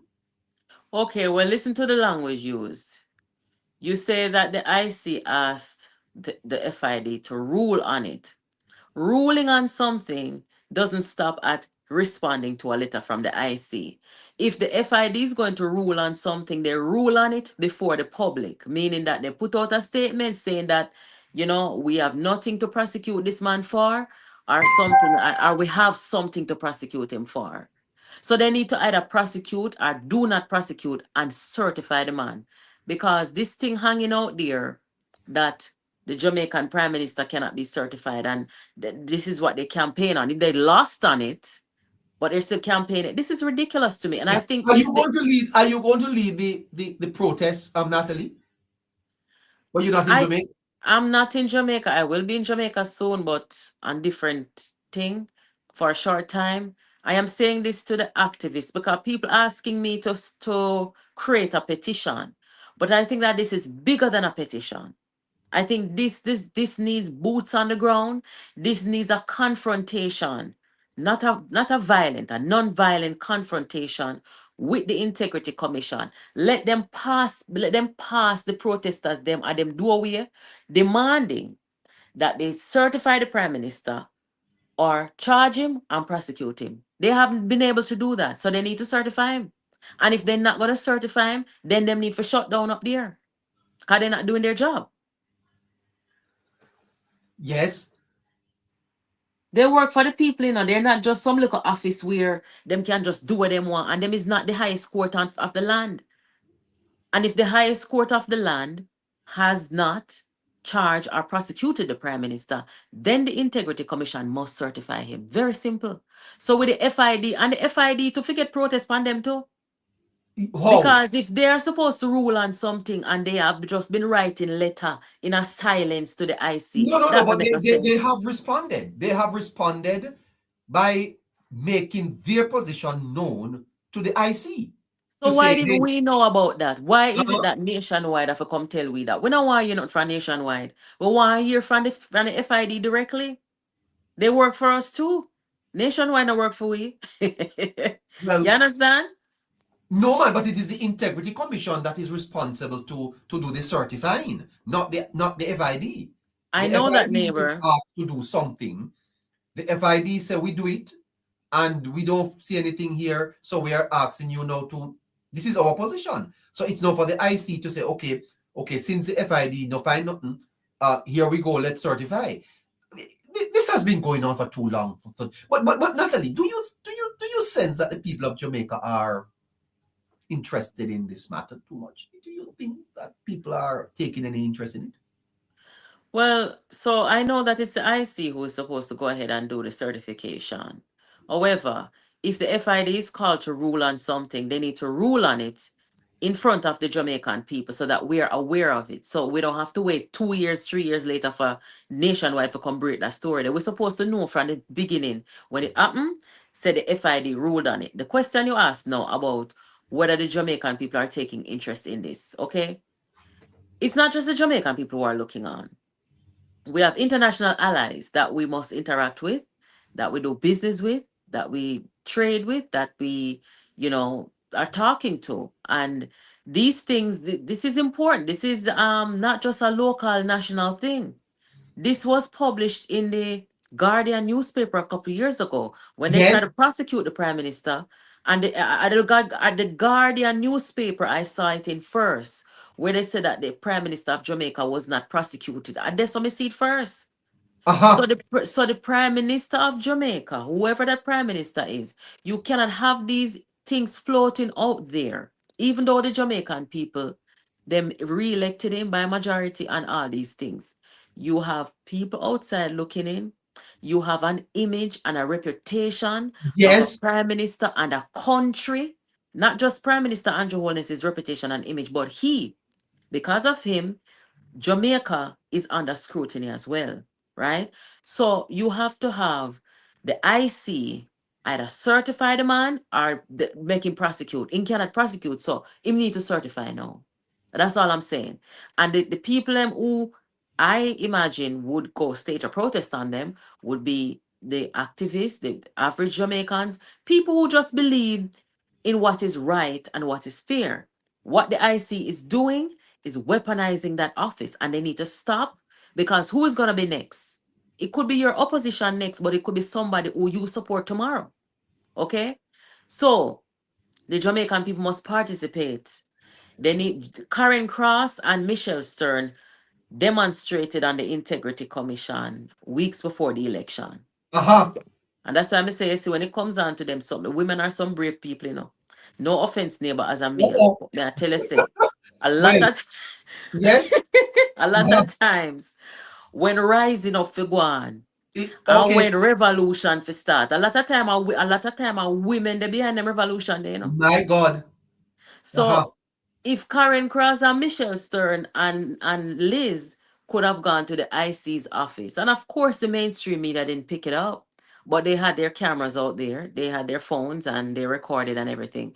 The Jamaican people, them, including the labor rights, them, woman couldn't go up there, go protest and tell the people them to certify the prime minister. Well, they're listening to you. So, you know, that's all I'm saying about that. Wonderful. Before you move on, Natalee, what do you make of the Prime Minister this week not committing to saying he has confidence in the IC? Don't you think that that's a crisis? Well, what is he gonna say after what he's been through with the IC? Is he supposed to go out there and say that he has confidence in them? But then, Natalee, if the head of the Jamaican government don't have any confidence in an institution of the magnitude of the IC, then how can the IC continue to function? The IC cannot continue to function, not just because the head of government does not have any confidence in them, but the Jamaican people by majority lost confidence in the IC when they re-elected the man. They said that they're not certifying because they say, and they want people to believe, that this man is corrupt and did some things that are corrupt. You are saying that Holness's re-election is a rejection of the IC's position. 100%. And we shouldn't even have to tell them to close their office and leave. They should take that as an insult from the Jamaican people, and they should take that as we're no longer effectively. You're raising something here that is fundamental. There was a journalist in Jamaica who suggested that there was an institution in Jamaica that was trying to interfere in the democratic process, in the election. Mm-hmm. I wonder which institution is that. When was this reported? It was reported by a journalist on Nationwide that an institution in Jamaica was trying to interfere in the outcome of the general elections. That was reported. I have the tape. Well, I can tell you that based on the actions of the Integrity Commission, but based on the actions of the People's National Party during the election, campaigning on these reports, telling the people that they are being investigated. I mean, when you look at it now, the PNP was saying that they are being investigated on illicit enrichment. And look what we have now, Andrew Wheatley. So how would the PNP have known that? Now we know that the IC, without a doubt, was leaking to the PNP. Leaking to the PNP? So yes, they were leaking to the PNP to interfere with our election. We don't need glasses to see that. We don't need no journalists to tell us that. We know now. That the IC would be leaking information to the PNP? Well, the Prime Yeah. Minister did say that that the PNP tend to know more about investigations than him. Yes, because they're always coming out talking about it, and they talked about it the whole time But during the election. this is And almost treason. Natalie. yes, so listen, an institution that lost the confidence of the people cannot survive. My It's a God. waste of taxpayers' money. It's a waste of the office. I mean, they have to dismantle it. And My I'm telling the God. Jamaican people that you have the power. The IC and the parliament is not more powerful than the people. What is Because if coming? the people get up tomorrow by majority and tell the government, say, they Uh-huh. want election, the government has to call an election. So Yes. the people have so much power that they don't understand that they can dismantle this integrity commission office, and they should. It And is you are serving saying that no purpose. the re-election of Andrew Holness is an Mhm. endorsement of him and a rejection of whatever the IC said about him. It is Because an that's how democracy yes, works. yes, and it is an indictment on the IC, the PNP, and how they try to collude to interfere in our election. Let me just tell you this more raw. The IC and the PNP, they knew that the PNP alone could not win or get an electoral victory September 3rd. They knew that. How did they know that? Mark Golding is unviable. Since Mark Golding became the president of the PNP, a lot of people left the PNP. When you have, and I don't care what nobody wants to say, when you have a Lisa Hanna who left the PNP leading up to a general election, that was a major blow to the PNP. So the whole of them know that the PNP could not win by themselves with Mark Golding leading it and Peter Bunting and Dayton Campbell. So they needed help. And the IC decides that they're going to help them by leaking to them, by damaging the Prime Minister and his image. That was the plan and the plot. So yes, them try to interfere. And look here, anybody will know me and listen to my channel also, they know say, up to the 11th hour, I supported the IC. I believe in giving people the benefit of the doubt. I'm not a wagonist. I not jump on things because I see everybody I do it. I look at things objectively and I draw my own conclusion. And I supported the office of the IC up to the 11th hour. And when I saw what they were doing and I saw how the PNP was campaigning on either reports that were already tabled or to be tabled. And the IC, I was waiting to hear the IC come say, you cannot be doing that because first of all, where we're not table, you cannot campaign on. That And is even true. what is That is tabled. true. That is true, Yeah, they're Natalie. not supposed to do that. So when we see the Yeah. IC man do that, no, I say, well on there. But you look like say the IC work with the PNP. And as I said, yes, I strongly believe it. They haven't denied it. Okay. So I don't have any And then confidence in them. where did the PNP get the information that there were the illicit six? It came in Parliament. There were members of Parliament on the PNP side speaking about the illicit six. How did they come by that? They came by that information. They broke the news basically. Okay, they were calling up people name and saying a them and whatsoever. I don't know if you heard this part of the news where they said that Mikhail Phillips was referred for charges, right? And nobody touched that file that was not pursued. Why wasn't that pursued? But they're pursuing the Prime Minister, they're pursuing Wheatley, they're doing that. Everybody's coming out. And let me just say this right here, right now. I don't know what Andrew Wheatley is going to decide to do tomorrow, next week, whenever. I don't know what he's going to do. But the Prime Minister of Jamaica understands that this is something that you have to let play out, right? Because already we have people looking at this report and saying that, some things may not sit well or whatever. I haven't paid much attention to it, neighbor, because may I leave that to the lawyers, them. Right? That's not my career field. So the Prime Minister should not feel obligated or feel rushed to dismiss anybody right now.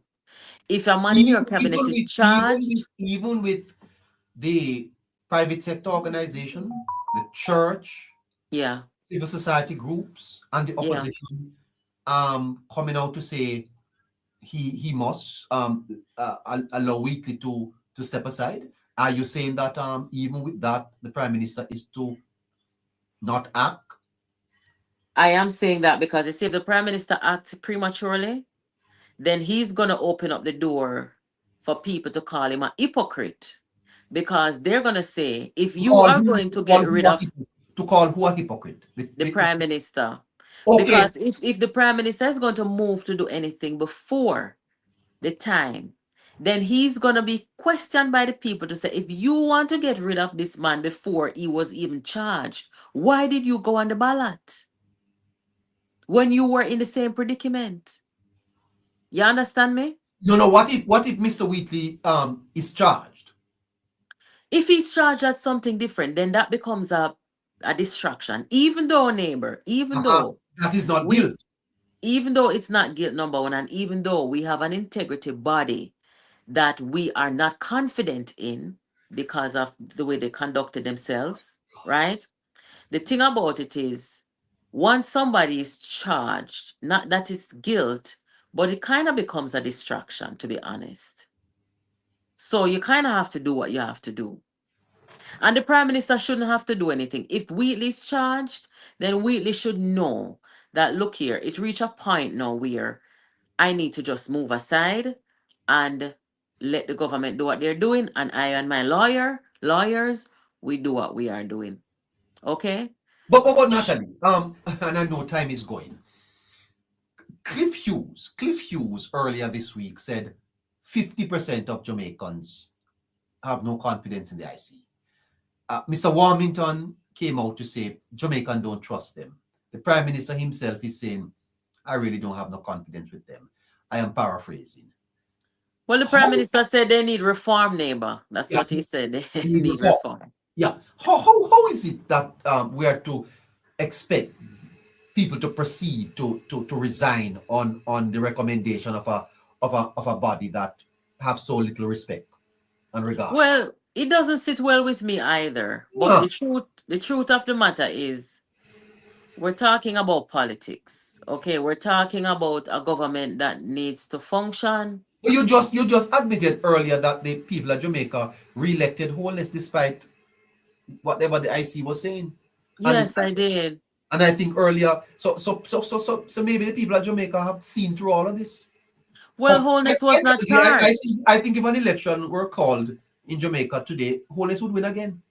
But neighbor, Holness was not charged. And that's why I am saying to you that I don't think the Prime Minister should do anything until and if Minister Wheatley is charged. Right. And that's why I say it would be premature for him to do anything right now.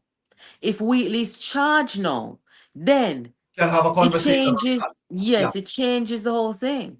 But not to say that he's guilty, but to say that the government does not need any distraction of that sort.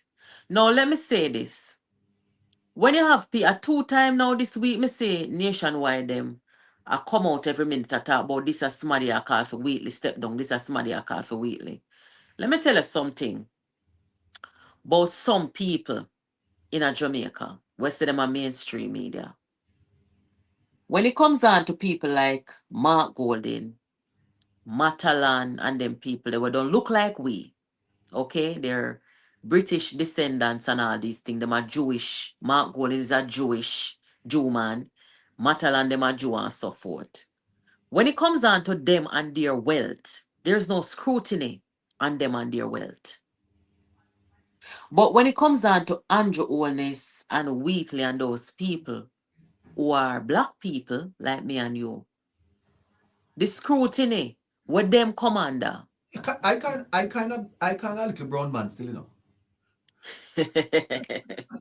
Well, you would have fallen under the same care. Go make some couple million now and see if you'd survive the media in Jamaica. I absolutely agree. They absolutely agree.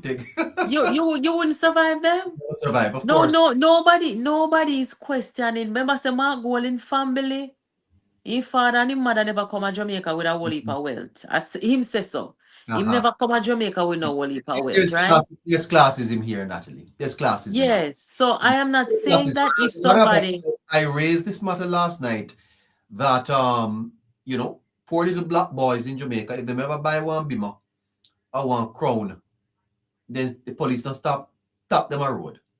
Yes, you know, them have to be basically. Oh my God, I'd have a friend who buy one and them have to stop drive it because him saying just can't deal with the thing on the road. and this is a majority black Yes, country. and maybe if Wheatley was of a different complexion, there may be different argument. But somehow, you know, you're black, Yeah. you're black, you know. Unless them actually have him in the public, all these groups and people are come out. Them basically I tell him say them feel saying guilty. Yeah, Okay. right. You know, because of black, No, you know. because yeah. I think So that we need to move away from that. But you know, yeah. it's not going to happen. And there is history behind this, you know, Natalie, because 300 years of colonialism, 300 years Mhm. of us thinking that we were nothing, that we can't have nothing, we can't own nothing. And this Yeah. is why I believe Holness is premiership is Yeah. so important to Jamaicans to understand that this is liberation, yes, from a mindset that somehow you're not able to do it. You can do it, man. You can do it. $160 million. So Yeah, go ahead. so you see the whole thing, you know, is that, and we have to make this clear to our viewers, is that we're not saying that if people are amassing wealth illegally, nefariously, we're not supporting that. Anybody who come and just like how Golden and Bunting make them heap of millions and hundreds of millions, and we not support how them do it, right? Yes. With them the sweetheart deals and how they gobbled up everything when people were losing everything, and I think that's terrible the way that they Yes. amass their wealth. And they have not been held accountable for it at all. They have not been held accountable. Even when the former finance minister came out and apologized, Omar Davis apologized to the people. Yes. Right? Meanwhile, him go run about, go hook up him friend them and give them preferential treatment and make them gain whole heap of money. And it's that's for another conversation. But you know, if Wheatley sincerely did not do anything wrong, this could make Wheatley become one of the most popular politicians when it's said and done, you know. Well, that's true. Because if Wheatley's lawyers, them and everybody work out the maths and say nothing no do wrong, he could be the face of the new Jamaica, where a black man who maybe come from nothing and had the innovative mind to earn wealth. You know, he's not going to be seen as somebody who thief and corrupt. He could be the face, the new face of Jamaica, where that is concerned. And he could emerge as very popular and the next General Secretary of the Jamaica Labour Party. Well, Who is responsible for running an election and all these things. So it's very interesting times ahead. Very interesting. Absolutely. Okay. I think you'll move into the final segment now. Yes, we should probably see if anybody want to ask anything, you know. All right. Listeners, we're going to open the lines, and at this time, if you have comments or questions or you want to join the conversation, we are 14 minutes after 9 o'clock here in Jamaica. Then you can. Moderators, let's know what's happening. Oskin, Dr. Holness, and Dr. Wheatley lack the charm to be the face of Jamaica, as does Mr. Golden. Wow. Oskin, that's what you are saying. Well, we saw your comment, sir. All right. Who do we have there? Who do we have? Moderators? I don't know who to add. I see lots of people over here on my page. Please, who's helping me out? Uh-oh. Okay, so for my viewers over here on Jamaica Politics Uncovered, if you have any questions, drop it in the chat. I'm seeing what you're saying and I'll bring it here. Okay. I have a caller, Joshua John. Hello, sir. Good afternoon, sir. Well, evening, sorry. Evening where I am. How are you doing? I am good. Welcome, welcome, Yes. sir. Welcome to the I program. see you have the Nubian Queen beside you. I have who? The Nubian Queen beside you. Nubian Queen. Yes. Well, she's here, sir, and she's here every Friday. You're meeting her for the first time. I know that. I know that, But, she being beside you make you look better looking because of the glow is rubbing off on you, shining all over you. Oh, it's not the other way around. Her being beside Wow. you makes her look more beautiful. No. Because she's glowing. No, She's impeccably white teeth. Well, sir, Developing Jamaica. Welcome to that. Let's stay with the subject because All right. we want to Well, make thank Natalee you. You're welcome. Yeah. I've listened and I've agreed with the points that have been raised so far. Uh-huh. But I want to take it a little bit further. First of all, I believe that it's full time that the FBI be called in to investigate the Integrity Commission from top to bottom. That would be challenging, though, because that would land us in the same problem that the FID is reporting. The whole matter of international best practice, because is there no institution in Jamaica to do that? I mean, why are we always looking outside? Aren't we sovereign? All right. So all right. So I will agree with you in terms of once there's a local body that can be tasked to carry it out, it should be done. I have lost confidence also in the Auditor General's department, and let me tell you why. The Auditor General's department is also supposed to audit the IC, and we have seen no move being made. Especially if you have cries like these that tends to bring a negative glare on any public bodies at all. The Auditor General has a responsibility to step in to investigate, to see if there are any activities there that warrants looking further into. The Auditor General so far has been complicit at the very least in terms of what is happening. And I think Mrs. Monroe Ellis' time at the IC, being a part of the board of the IC, caused her to be compromised. That is my personal opinion. Someone else may have a different view, but I think it caused her to be compromised because in the first place, she should have rejected the offer to sit there and understand that, when you get too close, after a while, it obscures your own view, and it kind of take away from that sharpness that you need to have in carrying out your responsibility.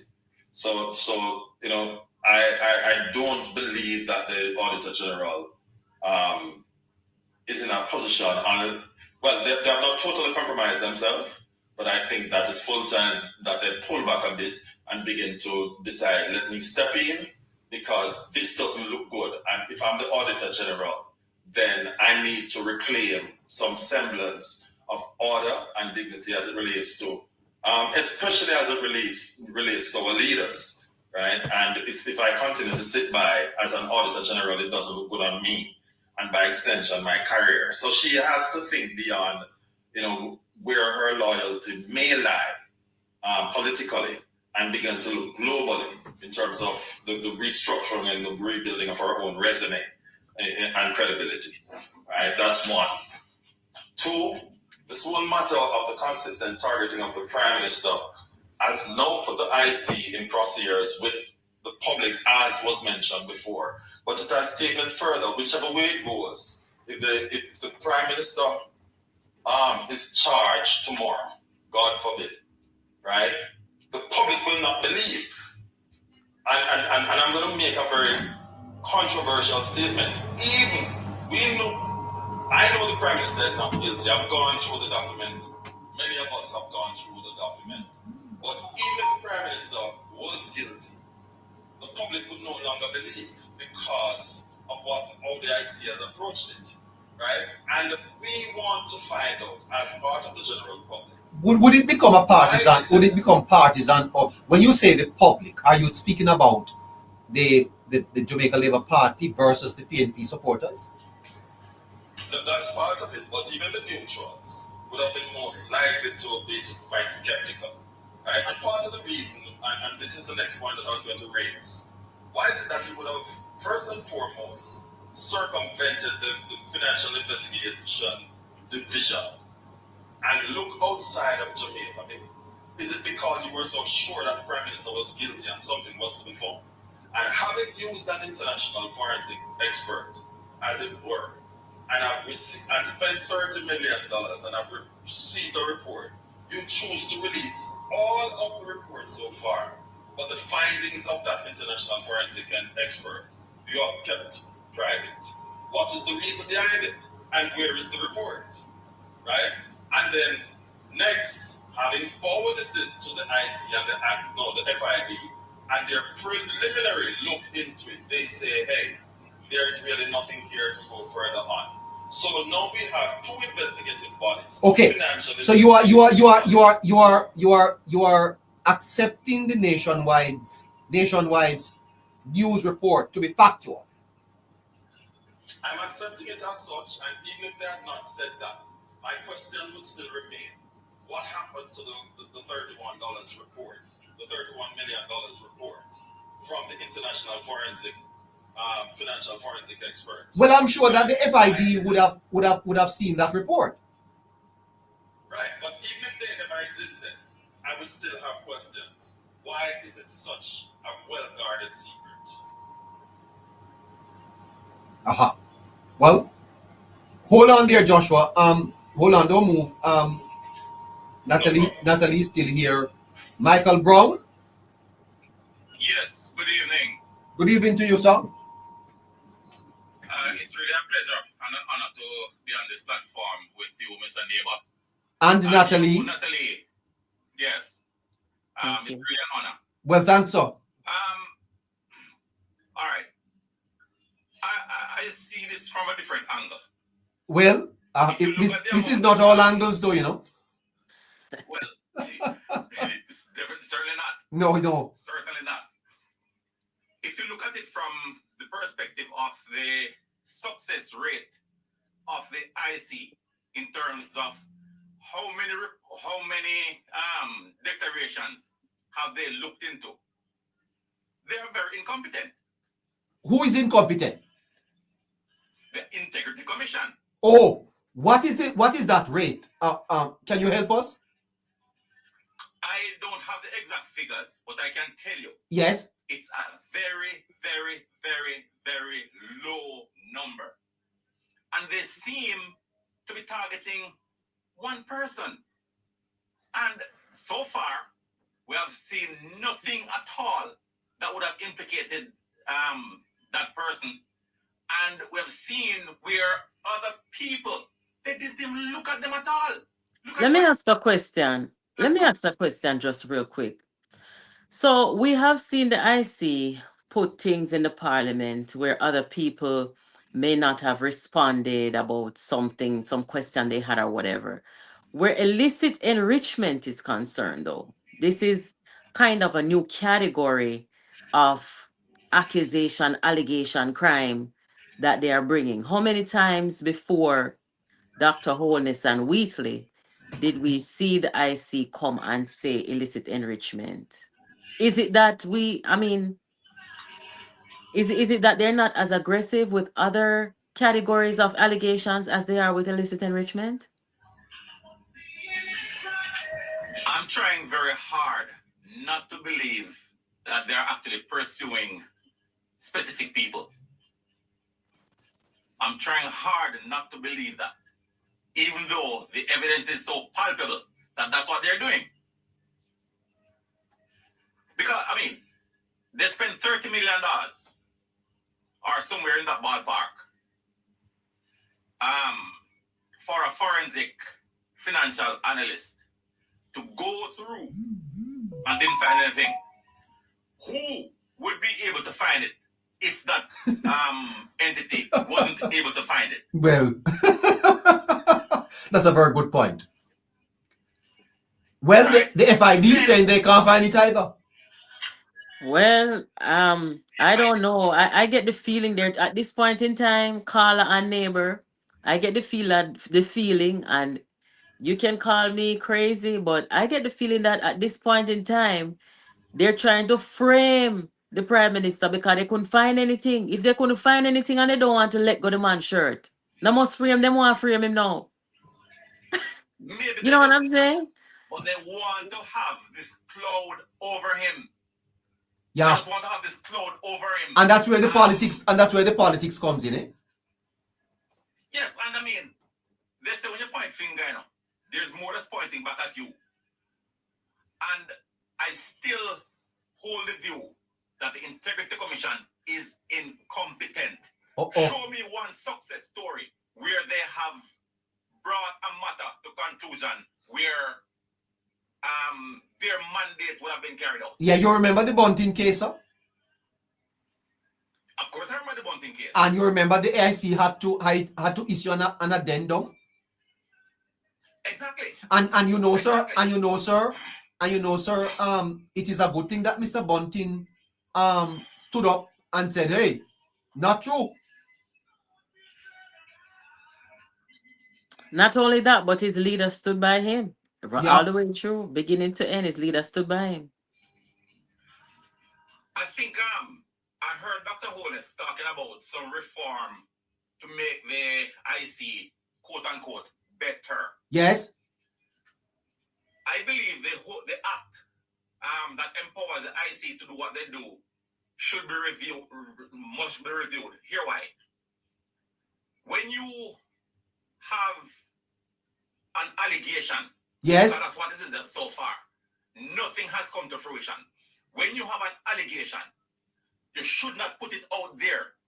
Ah. I think what should happen, because Mark, you know, when anybody else is being investigated, That is a good point, you know, sir. Or any one of them, you don't hear anything until they find their findings, because the nature of Jamaicans is that once your name called, you have that stigma for the rest of your life. That is quite true.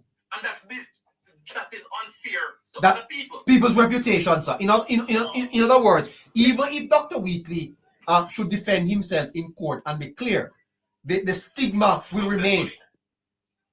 Also, I've never seen a situation where a person has to defend themselves without being charged. Yeah. You got to be charged first, and then you get your lawyers, right?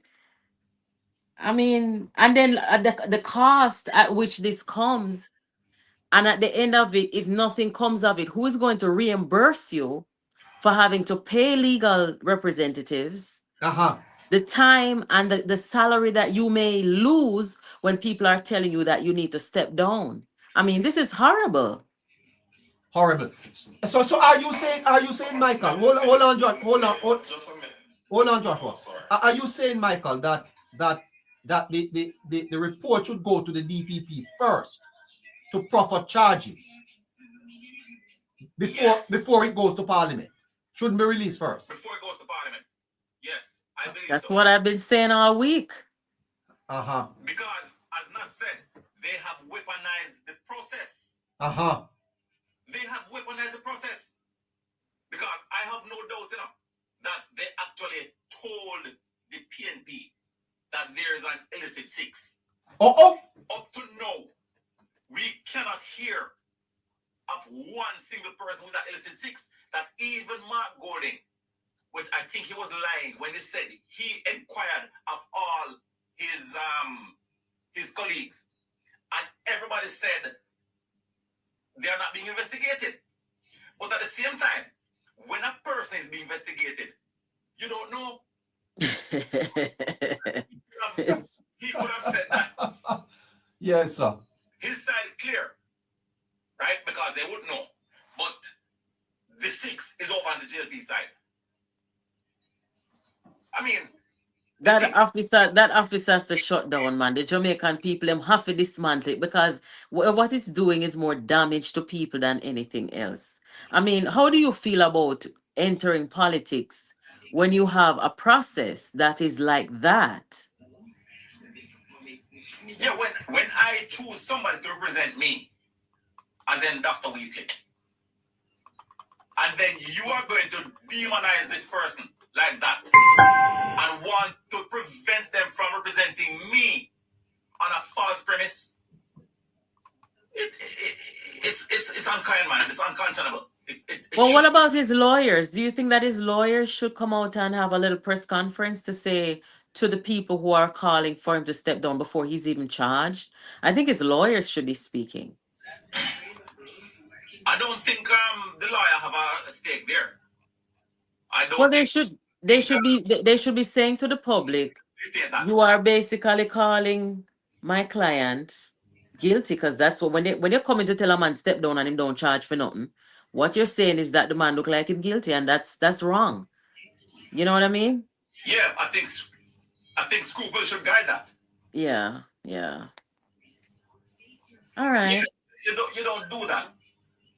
Because I mean it is easy. Remember great Christy did when he tweeted, knowing full well that there was nothing there, knowing what the opinion of the director of corruption prosecution was, but he gave a certain impression, and this came at a time when Dr. Holness was overseas on his prime ministerial duties. Yes. How would that look for the Prime Minister of Jamaica to have this cloud over him? Yes, and the opposition was here calling press conference for the Prime Minister to step down. So wait a minute now. How come the IC never tell the country that Mark Golding was not certified and them something there? Neighbor? Huh? How come the IC did not tell the country that Mark Golding was not certified either? Well, I guess it wasn't their job to do that, right? Yeah. Caller? Well, if my memory serves me correct, is Mark Golding is always telling the country who is to be charged. Yes, that is true. Yeah. Quite true. Thanks for the intervention, man. You must come again. Neighbor, somebody in my chat said, right. Good night, everybody. One of my subscribers in the chat said that people should be able to sue the IC if they're defamed. Well, I'm sure that they can. I don't think the law prevents you from doing that at all. That's quite. Joshua, you had something to add? Sir, I was just going to comment because Michael had mentioned that there, as part of the reform, that there should be, that they shouldn't comment on an ongoing investigation. Article 53.3 in the article that governs the IC literally states that, verbatim, that nobody associated, including the person who is being investigated, should comment on it. Absolutely.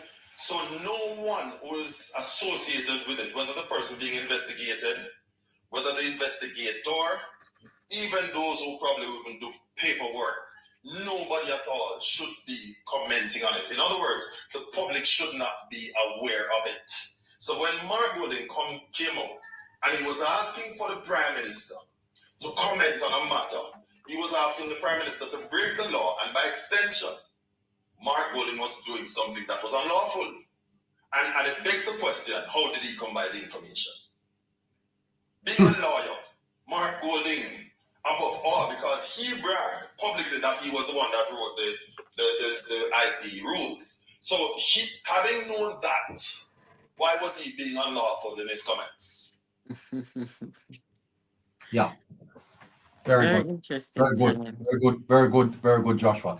Anyway, Natalee, yes. I think we're out of time. Yes, and I'll say my final word here. Okay.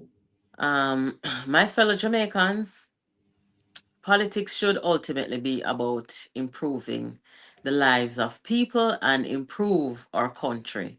We in Jamaica are at a very good developmental stage, okay? And if we're not careful and if we don't play the vanguards of our great country, and yes, our great country, look around the world. We are a great country, and don't let anybody tell you otherwise. If we don't, we could delay progress, and we don't want to do that. People like me over here in the diaspora who are young enough to come back home and participate in helping our country to develop, we are looking forward to you guys in Jamaica to help us to continue on a path of positive development. Okay, so you should participate, whatever institutions you see that in a bring the country forward in a positive way. You have a duty. Your duty is not just in voting on election day every 5 years. You got to participate. I'm participating how I can. Neighbor is too. And our goal on this program called Developing Jamaica is to keep the focus on solutions, facts, and the future of our country. So take into consideration everything that we have discussed here, including, most importantly, including setting the narrative for Jamaica on these platforms, which is, what stage of development we are, what we're doing, where we're going to be in the next 4 or 5 years, what our government's doing right, what they're not doing right, what they can do better. These are the discussions that I want to see in my news feed and that I will, come out here and participate in. So thank you guys for having me. Thank you, neighbor. I look forward to talking to you again next week. And I hope that you have a good rest of your weekend. Well, thank you so much, Natalee. Developing Jamaica is so important in this decade, even as the world around us seem to be unstable. Amen. We have to chart a path for ourselves, a path that will benefit ourselves and our country. And we can't do that unless we all come together to make sure that this happens. In that Yes. regard, I commend you for the work you do on JPU, and I wish you all the best. And do continue to inform Jamaicans. You are greatly loved and appreciated. Have a great night. Thank you. Take care, everybody. Bye-bye. Well, want to thank Natalee from JPU for joining us for that segment. We have another 22 minutes left on the program, and we still have Joshua here with me. But a fascinating week it was on in Jamaica with all of the nuances and the news coming out. What is your position on the Dr. Wheatley situation? Joshua? I think he's mute. Sorry, sir. Traffic was passing, and based on where I was, so I had to shift quickly. Yes. I find the opposition's position to be pluralistic. That he practices great dualism in terms of his stances, right? He is the same one when Dennis Gordon was implicated in the US scandal. First and foremost said that he has done nothing wrong. Dennis Gordon did nothing wrong. And that, he even asked at one point in time for, in a nutshell, let it play out. Yes. He's the same one.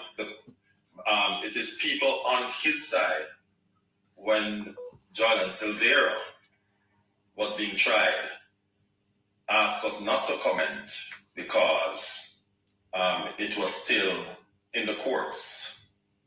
But as it relates to Dr. Wheatley, the politics of convenience decides to play its role and to be exercised by the opposition leader. Is it not also disappointing that the country is asking for something that is unprincipled and not in the true legal way? To be frank, Joshua, not only the opposition but the private sector organization of Jamaica, they would have consulted, and the various civil society groups, including the church, have all come out to say to say that we should take a position against it. Well, I am not impressed whenever I hear the church in open and close quotation ask for these things anymore. I am not impressed with the civil society groups, neither the other groups. I was listening to a tape yesterday, and I had forwarded the same to you. I believe that you may not have gotten a chance to listen to it. And at one point in the very tape, I heard Mr. Golding, Mark Golding, stating that there are times by which there are matters in the public domain that needs to be commented on. And he and his party would have reached out to them and asked them to comment on it. Yes. Right. So what it does, it validates the position that I have held for a while, and I've stated it publicly, that whenever you hear these organizations coming out, they are just an extension of the PNP. Yes. And so to ask them to be objective is like asking a donkey not to bray. Oh. Am I going to bray, eh? Yes. Yeah. You know, it's like asking a cow not to be desirous of having grass. You know, and so whenever we hear these organizations, the PNP does not realize what they have done. You know, in the name of politics, they have beaten Jamaica's integrity alert, and that's the best way I can put it right now. Because whilst it may be the Jamaica Labour Party, no, God forbid, and I'm using this very strongly, that the PNP should be in power. It may not be the party itself, but it may be organizations that may be under their leadership that decides to do things that they may be innocent of, they may not have knowledge about. And at the end of the day, their name might be called unjustly so. And instead of taking the right stance in terms of for the betterment of Jamaica, these institutions that they have corrupted, and I will take the responsibility. The Hello Neighbour podcast is absolved of this. I will take the responsibility. The institutions that the PNP have corrupted, because they have been compromised, may just simply come out and begin to call for resignation, unjustly so. There is a view. Sorry. Yes, go ahead. There is a view, Joshua, exposed by some that there should be civil unrest against the IC. Do you share that view? Well, it depends on what is referred to as civil unrest. I do believe that the time has come for us to placate the offices of the IC. And it shouldn't be a one-off situation. But I don't hear any of the influential people in Jamaica, influential groups, raising any concern about this matter.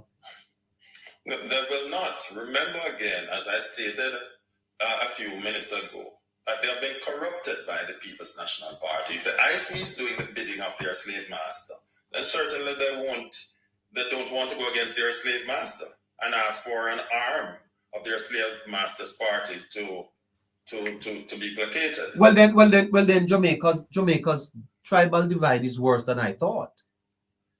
It is far worse. I don't think we understand to what extent it is. I have studied politics for the last 30 years intently. Right? Prior to that, I was just in a PNP household, and I have PNP family. But within the last 30 years, in fact, a little before that, but I would say strongly within the last 30 years, I've studied politics and how it operates. And I've said this over and over, and I will repeat tonight, that Mark Golding has divided Jamaica in a way that not even Michael Manley was successful in doing. And Michael Manley was the father of Jamaica's political division. You are saying that Golding's leadership of the PNP has been worse than that of Manley? Yes, Michael Manley was very divisive. He is the father of it in Jamaica. Nobody started it the way Michael Manley started. Political tribalism was started under Manley's watch. Of course, the person behind the scenes were Trevor Monroe and D.K. Duncan, right? But Michael Manley, it was under his leadership that it began. But Michael Manley pales in comparison to Mark Golding. Mark Golding, at least Michael Manley, after the election was done, would go to Parliament, and at least, if it seemed for pretense, and I don't think it was pretense, Michael Manley knew when to be stately. Mark Golding not even tries to be stately. Right? When an election was lost, all the leaders before, everyone before, acknowledged the successor, right? And acknowledged the other party on either side of the fence. Mark Golding to this moment has not acknowledged Dr. Holness as having won the election. He acknowledged a loss, but he did not acknowledge Dr. Holness as having won the election. The parish council election before that, he did the same thing. He said, we won the parish council election, right? And so it has left it in the minds of their followers, the sheep that follow them, that they won the parish council election and they have somewhat won the general election, and a part of Jamaica belongs to them and the other part belongs to the Labourites. Oh, they're election deniers? Well, I think it's worse than that. I think, as I stated before, it's tribalism.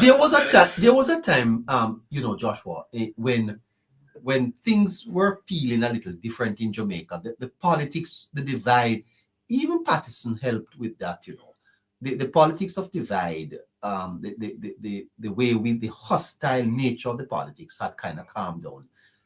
Are you saying to me that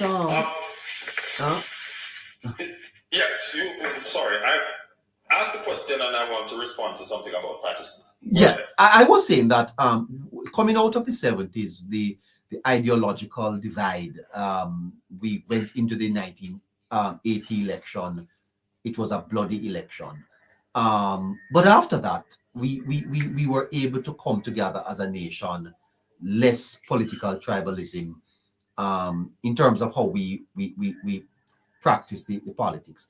And I'm hearing you saying that at this point, we are brushing that era again, not the ideological divide, but in terms of the tribal nature. Yes, sir. Just for those who need to understand, though, the bloody election of the 70s and 80s was not because of ideology. It was desperation on the part of the PNP, who decided that they're going to win at all costs. Because ideologies, when we look in America, there are two different ideologies. However, it does not produce tribalism in that sense, in terms of volatility and violence, right? So ideology is not a problem. It's desperation and the need to suppress your opponent at all cost, right? Now, having said that, to respond to your question, yes, we are at that point in history where we're at a greater point of danger than we have ever been before. I've been shouting this from the mountaintop for the last 3.5 years before the parish council election. In fact, it had gotten so bad that I can tell you that through a source, which will remain nameless, we had gotten information that they had planned to assassinate the Prime Minister. Right? Wow. Really, sir?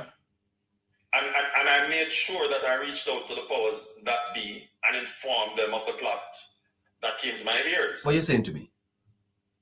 Yes, I was one of them that reached out to the powers that be and informed them of the plot that came to my ears. So this is not just something which is on the surface. This is desperation at its best, tribalism at its worst. Okay. Right? Now you mentioned about PJ Patriotism. Yes.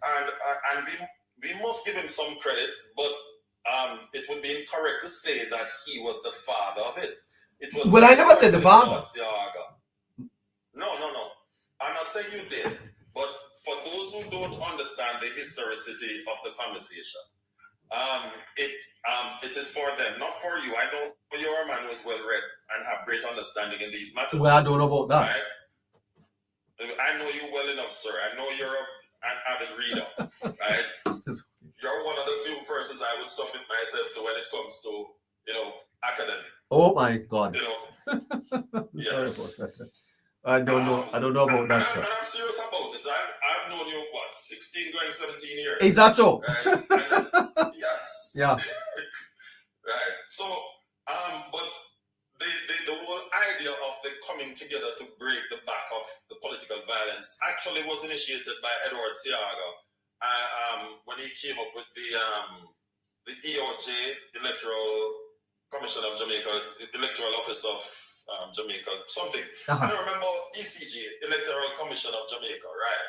And Ryan Peralta was the person that he had appointed, to have this bipartisan look at trying to, stamp out the violence and the tribalism out of our politics, right? We have to also credit PJ for accepting the idea and working along with Edward Seaga on this matter. So we can't strip PJ Patterson of his role, but we want to get history right whenever we have these discussions. Yeah, well, here we are now, Joshua. We are more than 4 years out of a general election, but the politics is so fierce. Even as we parallel at the same time the reconstruction of Jamaica, how do you think we are going to navigate the next couple of years with this type of environment? You heard Lambert Brown in the parliament today. No, I never heard him. Unfortunately, I was having a terrible migraine, so I was incapacitated for about 4 hours. Oh, sorry about that. Right? Yeah, but we are nowhere near. We're nowhere near a general election. And Jamaicans, I don't think, have the stomach even for a general election now.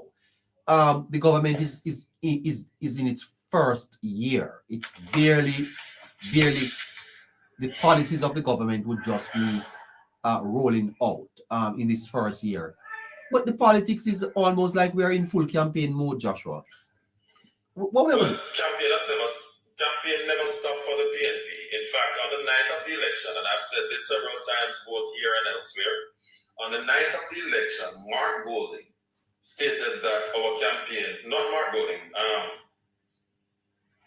David Campbell stated that our campaign begins now. Right?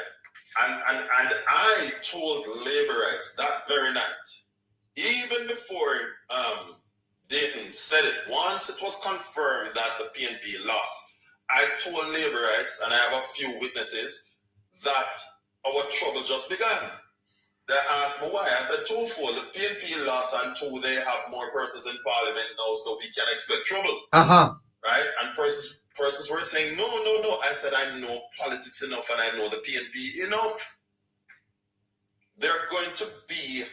You see, I've used this analogy several times, and this is not to call any Jamaicans by the name of the animal that I'm going to reference. But it's just it's the reference that I've made. That a wounded animal is far more dangerous than an animal that isn't wounded.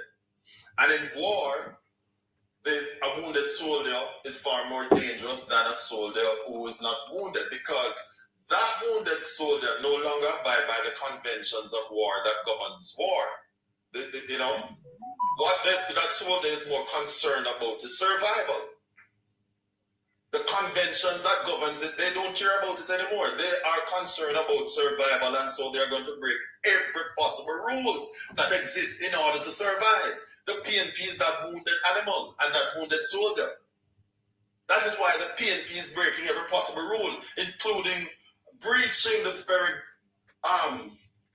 institutions that are set up to be the vanguard of our society. What an unfortunate such note. As the IC. Yeah, unfortunate note to end on, Joshua. I've run out of time. Want to thank you, sir. Yes, sir. No problem, sir. God bless you, and I thank you for having me.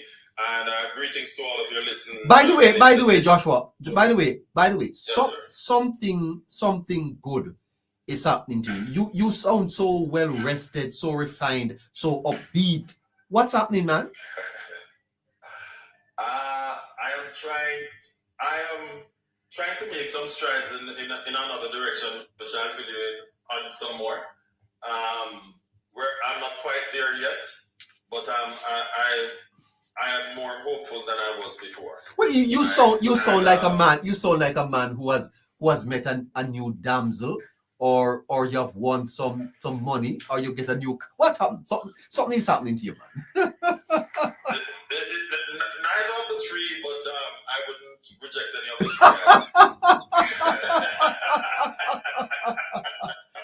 No, but or you had something strong to drink. Well, unless it's the will of salvation. Well. I'm happy you're sounding upbeat and positive, brother. Take care of yourself. Yes, sir. And you know, I've pulled back. I pulled back for a little while because I wanted to kind of reflect. Yeah. Every now and then you need a little bit of sabbatical, you know, to reflect and chart a new course or yes, revamp and readjust, you know, recalibrate. And so that is part of what took place. Now, you asked a question politically earlier that I didn't respond to, and I apologize. Yeah. You know, I believe that with the thrust to rebuild Jamaica, and I've stated this in quiet, now publicly, that the government has to make some decisions to bypass that bipartisan engagement in order to get the job done. PNP has decided, Nikisha Birchall has said so, that we failed to stop Nara in the parliament, and so she's calling on the public to do what they can to prevent it, in a nutshell, from moving forward. And so the government has to make a decision that whatsoever is necessary to get the country moving forward in the right direction. You are the government. You're the one who is going to be held accountable by the people. And I think the government is well aware of that, you know, Joshua. And if they are not, then they wouldn't deserve to be government. Yes, in fact, I heard one PNP commentator, and I'm talking on this platform, stated that the government had 49. And, you know, in relation to certain laws that should have been pushed through, that the same thing that they were criticizing the government over, that in terms of certain laws that could have been pushed through, that they had 49-14 and they should have used it then. So I'm saying to the government, and you know, I'm nobody, but I'm saying to those in government, if you're hearing me, whether it be now or later, whatever you must do to keep the wheels of redevelopment and rebuilding moving and advancing stridently forward, do it. Do not mind the PNP. The PNP will always be the PNP. And they're trying to do their best to subvert the developmental process so that they can point a finger. And we do not have 5 years to get it done. Absolutely. Jamaica, in essence, only have 2 years. And we have to get it done in spite of. Okay, because you know, Joshua, by the time the government reaches midterm, you know, you basically know whether or not the government is going to win or lose the election, you know. It's true. Yeah. In fact, I heard a TikToker just last week that was saying that the Prime Minister, this is what she said, and I spent about half an hour trying to correct the narrative. She said that the Prime Minister said that upon the appointment of the CEO of NARA, they're going to give monthly reports. So I said yes, and she said she's expecting on the 1st of July to get a report from Anthony Anderson, from Major General Anthony Anderson, and I said the time is not yet. He set to pull his team together. It's going to take approximately 6 months, so you'll have to wait until the 7th month. She said she don't care, and she kept on pressing and pressing and pressing. And I'm saying, hey, the act has been passed, the CEO is in place, an office has to be set up, stationaries have to be created, people have to be employed for the different positions that exist. And then you have to identify the project, and then it has to go to the Joint Select Committee, you know, and all of these areas. So it cannot be right away. And so that expectation that has already been built in the hearts of the people by some of them who are pushing that narrative and some of those who misunderstand it, now we have to be ahead of the curve. We can't wait. You know, we just have to get the wheels moving and move beyond the PNP. Let them squeal. You know, we will take whatever comes later, but the job of development starts now.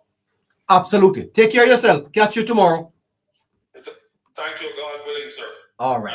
And I'm thankful to be here. Yeah, Good night to all your listeners. Yes, of course, man. Bless your heart. Okay, YouTube, that's gonna be it for us tonight. As a matter of fact, X, thank you so much. YouTube, thank you so much. Thank you so much, Natalee, for hanging on with us tonight. And of course, we look forward to doing this with her again next week, Friday. It's been a fascinating week, with all of the news to cover. We hope that we can get back to some serious discussions next week. Hello, Joshua, how are you? So YouTube, take care of yourselves, and I'll catch you again some other time. Bye-bye.